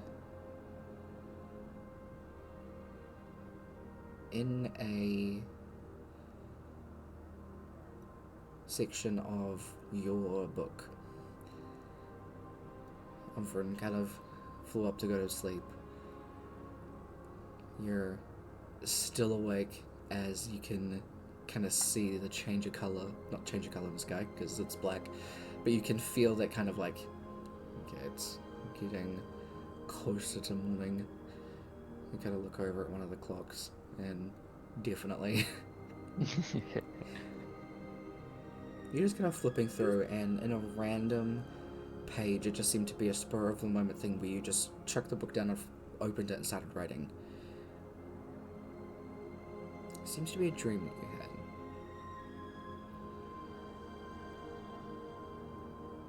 And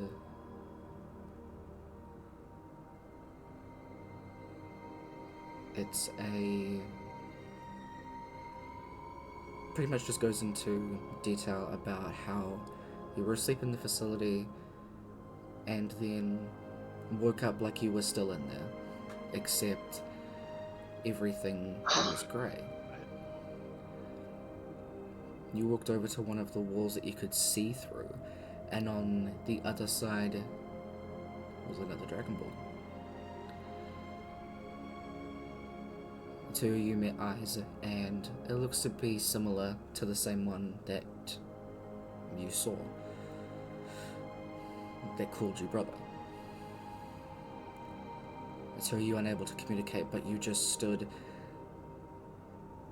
in this space where you often felt so alone, even surrounded by like the siblings that were there. But seeing someone across or someone else in the room other than a goddamn gnome was refreshing. And the end in capital letters and underlined is, I will find you again. You will be free. I promise, brother.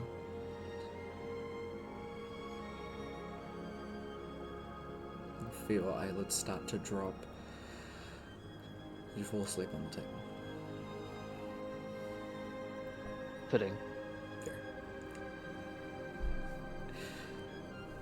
That's what we're in tonight's session.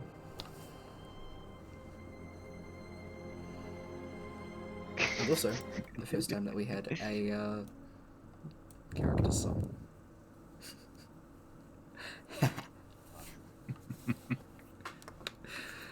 I love doing that. It's fun. It feels so cool to have like songs fitting for each of you for like random moments. It feels more like personal. So I'm That it is. working on finding more for each of you. That's cool. Lots of music to listen to. But yeah, that's us, guys. Good shit. I'll make sure that all of your sheets are updated with stuff that you have remembered. And from here, whenever you do level up, just go through and level up as normal. You learn the things immediately. There you go. Probably won't be this session, but it might be the next one. You will get a massive amount of XP for both sessions. So, good shit, y'all. Sweet. Hello. Have a great rest of your weekend. Hope you guys had a good Matsuriki too. Yes. Oh yeah. Yeah. It was Yeah, a- just same like just the same as every other day for me at the moment. I mean, Okay. No, Thanks good for Bye. the session. game. Bye. see ya. Yeah. Alright, that's us, y'all.